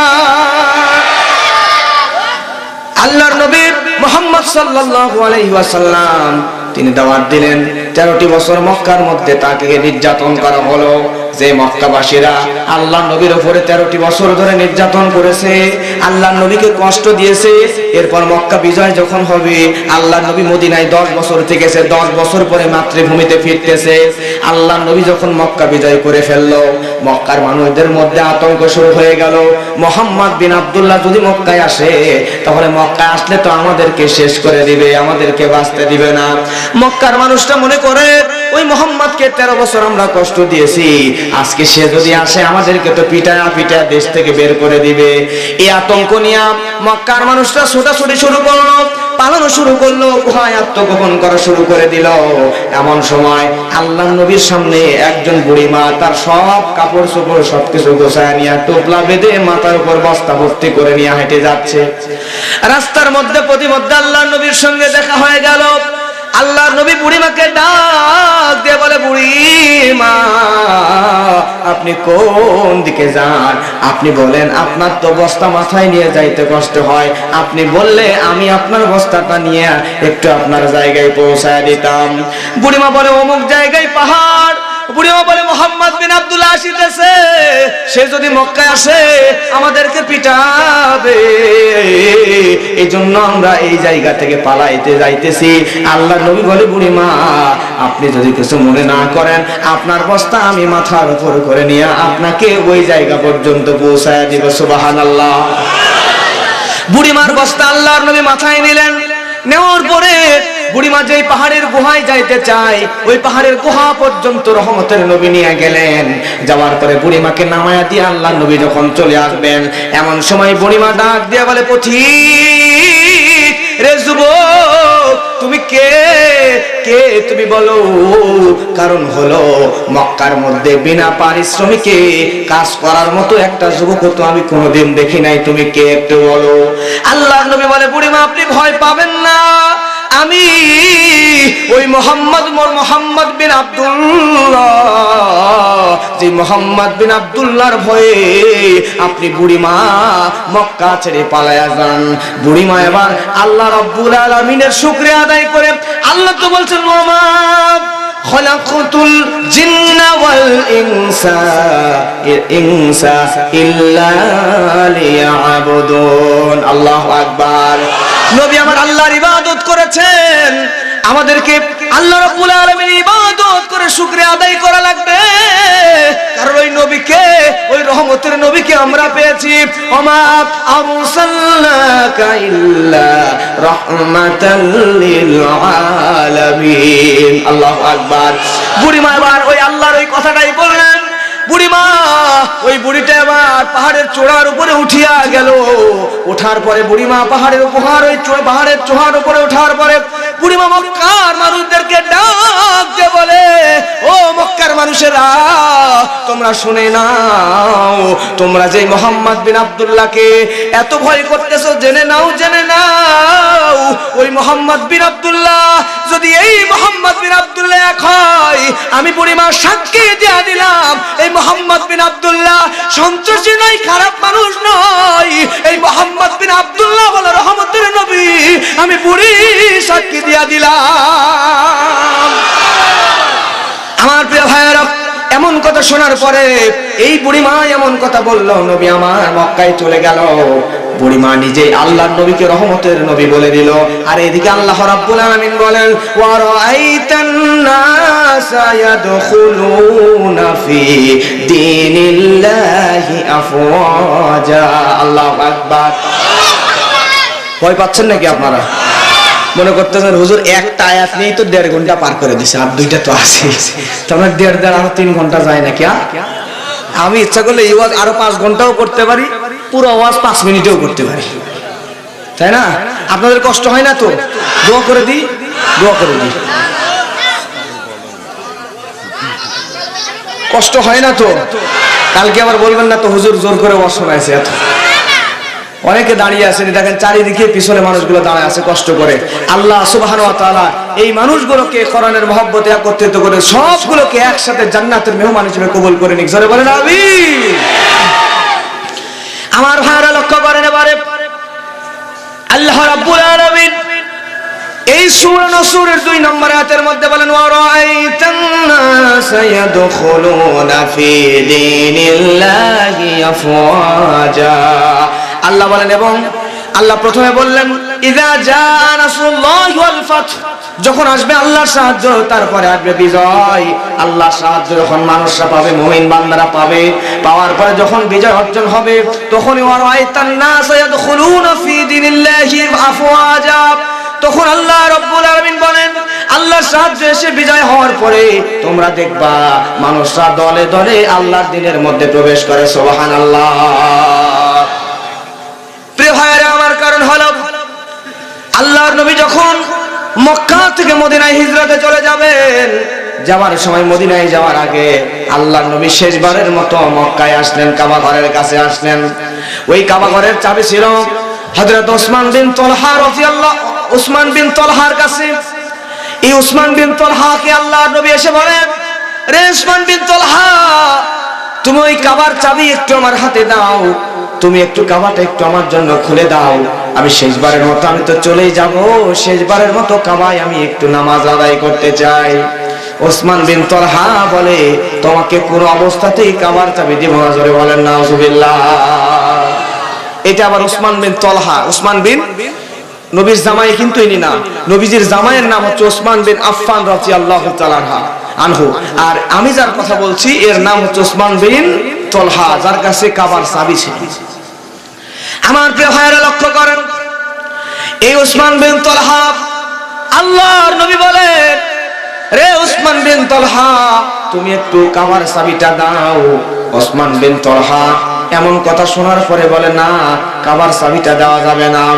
আল্লাহর নবী মুহাম্মদ রাসূলুল্লাহ সাল্লাল্লাহু আলাইহি ওয়াসাল্লাম আবার যখন অনুরোধ করলো, অনুরোধ করার পর ওসমান বিন তালহা দিল না, দিলই তো না, আবার আল্লাহর নবীকে ধাক্কা দিয়ে দূরে ফালায়া দিল। আল্লাহর নবী, যেই নবীর শরীরে মশা মাছি পর্যন্ত পড়া হারাম, সেই নবীকে ধাক্কা দিয়ে সরায়া দিল। আল্লাহর নবী মনে কষ্ট নিয়ে মক্কা থেকে মদিনার দিকে চলে গেলেন, শেষবারের মতো কাবার ভিতরে নামাজ আদায় করতে পারলেন না। এই নবী 13 বছর যারা কষ্ট দিছে, 13 বছর যেই মক্কার মানুষরা কষ্ট দিছে, ওই নবী ওই মক্কায় আসতেছে। 10 বছর মদিনায় থাকার পরে মক্কায় আসতেছে। আল্লাহর নবী যখন মক্কায় আসলো, আমার প্রিয় ভাইরা, নবী আমার যখন মক্কায় চলে আসলো, আসার পরে ওই কাবার পাশে ওসমান বিন তালহা, যে ওসমান বিন তালহা নবীকে ওই কাবার চাবি দেয় নাই কাবায় নামাজ পড়ার জন্য, ওসমান বিন তালহার সামনে নবী, আল্লাহ নবী 10 বছর আগে সাধারণ নাগরিক ছিলেন, কিন্তু এখন আল্লাহ নবী মদিনার মক্কার রাষ্ট্রপ্রধান, মক্কা বিজয় করেছেন। আল্লাহ নবী হলেন রাষ্ট্রের সর্বোচ্চ নেতা, আল্লাহ নবী হলেন রাষ্ট্রের সবচাইতে বড় নেতা। আল্লাহ নবী এবার তামাম রাষ্ট্র জয় করার পরে ওসমান বিন তালহার কাছে এসে অনুরোধের স্বরে বলে, ওসমান বিন তালহা রে, ওই কাবার চাবি কি তুমি আমার হাতে একটু দিবা না? আল্লাহু আকবার। ওসমান বিন তালহা বলেন, নবী, আপনি যদি আমারে বলেন আমি ওসমান বিন তালহা, আপনি চাইলে আমি তালহার গর্দানটা শরীর থেকে কেটে আলাদা করে দিতে পারেন, কিন্তু আপনি নবী তো তা করলেন না। আপনি নবী বললে যা বলবেন তাই হবে গো নবী, কিন্তু আপনি তো তা করলেন না। আল্লাহ নবী, আপনি চাইবেন কেন? আপনি চাইলে আমার কল্যাণটাও নিতে পারেন, শুধু চাবিটা আপনি অনুরোধ করে কেন চাইবেন? আপনি যা ইচ্ছা, যখন ইচ্ছা আপনি চাবিটা নিয়ে নেন, আজকে আপনি যা বলবেন তাই তো হবে। সুবহানাল্লাহ। আল্লাহর নবী আবার ওসমান বিন তালহার হাত থেকে চাবিটা নিলেন, নেওয়ার পরে উসমান বিন তালহাকে নবী আমার ডাক দিয়ে বলল, আল্লাহর নবী সঙ্গে সঙ্গে উসমান বিন তালহাকে বলল, উসমান বিন তালহা চাবিটা দাও। নবী উসমান বিন তালহার কাছ থেকে চাবি নিলেন, নেওয়ার পরে একটু চাবিটা নেড়ে চেড়ে দেখলেন, দেখার পরে আল্লাহর নবী ওই চাবিটা আবার উসমান বিন তালহার হাতে দিয়া বলল, তোমার দায়িত্বেই এই কাবার চাবি রেখে দিলাম। আমাদের সমাজের মানুষ হলে দেখবেন, আওয়ামী লীগ যখন ক্ষমতায় থাকে বিএনপি জামাত সবার উপর নির্যাতন করে, করার পরে যখন আমার বিএনপি ক্ষমতায় আসে আওয়ামী লীগের উপর নির্যাতন করে। মানে সমাজের, আমি বাস্তব কথা বলছি, যখন যে দল ক্ষমতায় থাকে অন্য দল যখন ক্ষমতায় থাকে না তাদের উপর নির্যাতন করে, তারা আবার আসলে অপোজিট পার্টির লোকেদের উপর নির্যাতন করে। কথা বলেন ঠিক কিনা? কিন্তু নবীজি করলেন কি, যেই লোকটা ধাক্কা দিয়ে ফেলে দিলেন আল্লাহর নবীর মতো মানুষকে, সেই নবীজি মুহাম্মদ সাল্লাল্লাহু আলাইহি ওয়াসাল্লাম প্রতিশোধ না নিয়া, কল্লা ধর থেকে আলাদা করে না দিয়া তার হাতে আবার চাবির দায়িত্ব দিয়ে দিলেন। এই আদর্শ দেখে আল্লাহর নবীর সামনে উসমান বিন তালহা নবীর কাছে কালেমা পড়ে মুসলমান হয়ে গেলেন। সুবহানাল্লাহ। নবীর কাছ থেকে শিখবো, লাকাদ কানা লাকুম ফি রাসূলিল্লাহি উসওয়াতুন হাসানাহ। আল্লাহর নবীর কাছ থেকে তো শিখতে হবে। এটাই প্রিয় ভাইরা আমার, নবীজির আদর্শ অনুকরণ করতে হলে আমি যখন ক্ষমতায় থাকবো, আমি যখন পরে থাকবো, আমার উপর যতই নির্যাতনের স্টিম রোলার চালানো হোক না কেন, আমি যখন ক্ষমতায় থাকবো, আমার উপরে যখন নির্যাতনের স্টিম রোলার চালানো হবে, আমি যখন ক্ষমতায় আসবো, যারা চালিয়েছে, যারা অত্যাচার করেছে সবাইকে সর্বপ্রথম মাফ করে দেবো। এটা নবীর উৎকৃষ্ট একটা সুন্নাত। ধরে বলেন সুবহানাল্লাহ। আমাকে জেলে দিয়েছে, আমার উপর জুলুম করেছে, আমার উপর নির্যাতন করেছে, যা করে করুক, আমি যদি পাওয়ারে আসি তাকে সর্বপ্রথম ক্ষমা করে ফুলের মালা দিয়ে বরণ করে নিব ইনশাআল্লাহ। প্রতিহিংসার রাজনীতি বাংলাদেশের মুসলমানেরা চাই, আমরা চাই। আমারই ভাই আওয়ামী লীগ, আমারই ভাই বিএনপি, আমারই ভাই জামাত ইসলাম, চরমনাই, জাসদ, বাসদ, যে যাই করুক সবগুলো আমার ভাই, সবাই মুসলমান। সবাইকে তাওহীদের দাওয়াত দিয়া, সবাইকে কালেমার দাওয়াত দিয়ে, কালেমা বুঝাইয়া, কালেমার মূল অর্থ ব্যাখ্যা বুঝাইয়া, ইসলামী রাষ্ট্র বুঝাইয়া, ইসলাম কোরআনটাকে ভালো করে বুঝাইয়া, সবাইকে একসঙ্গে নিয়ে জান্নাতে আমরা যেতে চাই। কথা বলেন ঠিক কিনা? যে যা দল করে করুক, কার দলটা আসল পরিচয় নয়, আমাদের আসল পরিচয় আমরা হলাম মুসলমান, এটাই আমাদের প্রধান পরিচয়। কথা বলে ঠিক কিনা? আমার প্রিয় ভাইয়েরা লক্ষ্য করেন, এইবার আল্লাহ রাব্বুল আলামিন কি বললেন, ওয়ারাআইতান নাস ইয়াদখুলুনা ফি দীনিল্লাহি আফওয়াজা। আল্লাহ বলবেন তখন দেখবা, যখন আল্লাহ সাহায্য আসবে, তারপর বিজয় আসবে, তারপরে দেখবা মানুষটা দলে দলে ইসলামের মধ্যে চলে আসবে। আল্লাহ নবী যখন মক্কা বিজয় করলেন, মক্কায় আসার পরে যে নবীর আল্লাহ নবীর গাড়ির উপর কাঁটা দিয়ে, রাস্তায় কাঁটা দিয়েছিল, যেই লোকেরা আল্লাহ নবীর কাঁধের উপর উটের ভুঁড়ি দিয়েছিল, আল্লাহ নবীকে আঘাত করেছিল, সব মানুষদের সামনে নবী আমার দাঁড়ায় গেলেন। দাঁড়ায় যাওয়ার পর আল্লাহ নবী বললেন, তোমরা শুনে নাও রে মক্কার মানুষরা, শুনে নাও, তোমরা আমার শত্রু হলেও হও, বন্ধু হলেও হও, যাই হও না কেন, আমি মুহাম্মদ সাল্লাল্লাহু আলাইহি ওয়াসাল্লাম, যারা আমার পথে কাঁটা দিয়েছিল, যারা আমাকে কষ্ট দিয়েছিল, আমি নবী সবাইকে আজকে এই মুহূর্তে মাফ করে দিলাম। সুবহানাল্লাহ। আল্লাহর নবী সবাইকে মাফ করে দিল। আল্লাহর নবীর আদর্শ দেখে ওই জায়গায় বিধর্মীরা বহু অংশে কালেমা পড়ে মুসলমান হয়ে গেল। দলে দলে সব কালেমা পড়ে ইসলামের ছায়াতলে আসা শুরু করলো। তার মানে যখনই কোরআনের বিজয় আসবে, তখনই মানুষগুলো দলে দলে ইসলামের ছায়াতলে আসবে। বলছেন, জোরে বলেন কে? এখন আমরা যখন বিজয় পেয়ে যাব, তখন আমাদের কার্যক্রম কি হবে? আল্লাহ রাব্বুল আলামিন বলেন, ফাসাব্বিহ বিহামদি রাব্বিকা ওয়াস্তাগফিরহু ইন্নাহু কানা তাওয়াবা। আল্লাহ রাব্বুল আলামিন বলছেন, প্রথমে কি বলছেন? ইযা জাআ নাসরুল্লাহি ওয়াল ফাত, যখন আসবে আল্লাহর সাহায্য এবং বিজয়। এরপর ওয়ারাআইতান নাস ইয়াদখুলুনা ফি দীনিল্লাহি আফওয়াজা। আল্লাহ রাব্বুল আলামিন বলেন, বিজয় সাহায্য আসার পরে বিজয় আসলে দেখবা লোকজন দলে দলে ইসলামের মধ্যে দাখিল হয়ে যাবে। এবার যখন বিজয় চলে আসবে, তখন মানুষদেরকে তিনটা কাজ করা লাগবে। জোরে বলেন কয়টা? তিনটা কাজ করা লাগবে। আল্লাহ রাব্বুল আলামিন বলেন, ফাসাব্বিহ। আল্লাহ রাব্বুল আলামিন বলেন, তখন তুমি তোমার প্রতিপালকের প্রশংসা করবা। এরপর বিহামদি রব্বিকা, এবং আল্লাহ রাব্বুল আলামিনের পবিত্র এবং মহিমা ঘোষণা করবা। অর্ডারটা কার? এরপর ওয়াস্তাগফিরুহু, তাহার নিকট তওবা করবা, ক্ষমা চাইবা। তার মানে আল্লাহ এখানে নিজেই বলছেন, আল্লাহ ওয়াস্তাগফিরুহু ইন্নাহু কানা তাওয়াবা। আল্লাহ রাব্বুল আলামিন বলেন তা আল্লাহর কাছে ক্ষমা চাইবা কেন? কারণ হলো তিনি তো সবচাইতে বড় তওবা কবুলকারী, ক্ষমাকারী। সুবহানাল্লাহ। তাহলে বিজয় অর্জন করলে কাজ করা লাগবে কয়টা? 3টা। 1 নম্বরে বক্সিংয়ে গান বাজাবো হিন্দি, 2 নম্বরে মেয়েদেরকে আইনে এরকম অনুষ্ঠান বানায় পিছনে ব্যানার দিয়ে অমুক বাবা দিবস দিয়ে দমদারাক্কা নাচ লাগাবো। আর 3 নম্বরে যুবকগুলা মিনি ট্রাক পিকআপ ভ্যান ভাড়া করে বডির গেঞ্জি কোমরে বেঁধে শরীরের শক্তি দিয়ে ডান্স লাগাবো, তাও না? তাহলে বিজয় দিয়েছে আল্লাহ। বিজয় দিবস পেলাম আমরা 26শে মাস 16ই ডিসেম্বর যেদিন আসবে, ওই মেয়েদেরকে নিয়ে অর্ধ উলঙ্গ বানাইয়া মঞ্চে গানের আয়োজন করা যাবে। বিজয় দিবস দিলেন, বিজয় দিলেন আল্লাহ, স্বাধীনতা দিলেন আল্লাহ। স্বাধীনতা দিবস পেলাম আমরা, ওই স্বাধীনতা দিবসের দিনে বক্স তো বাজাবই না। যদি কেউ বক্স বাজায়, এলাকার মধ্যে অর্ধ উলঙ্গ নারীদেরকে নিয়ে নাচায়, আমরা শরীরের সবটুকু শক্তি দিয়া প্রতিবাদ করে তাদেরকে এই এলাকা ছাড়া করবো, ঠিক কিনা?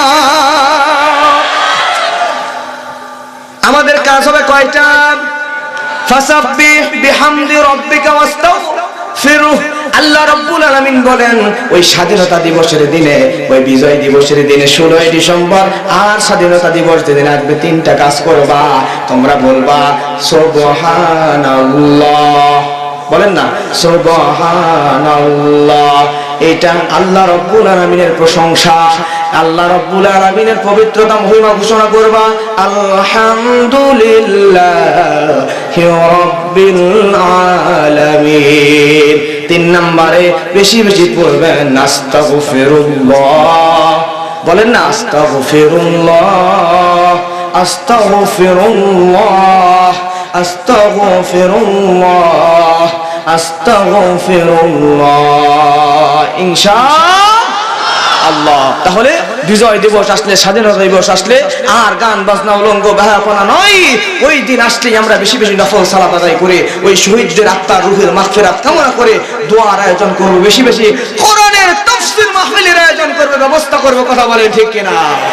আর বেশি বেশি আলহামদুলিল্লাহ, সুবহানাল্লাহ, আস্তাগফিরুল্লাহ, আল্লাহু আকবার, এই তাসবিহগুলো বেশি বেশি করব। আল্লাহ এই সূরার মধ্যে 3 নম্বর আয়াতে এটাই শিক্ষা দিয়েছেন। আল্লাহ আমাদেরকে আমল করার তৌফিক দান করুন। সকলে বলেন আমিন।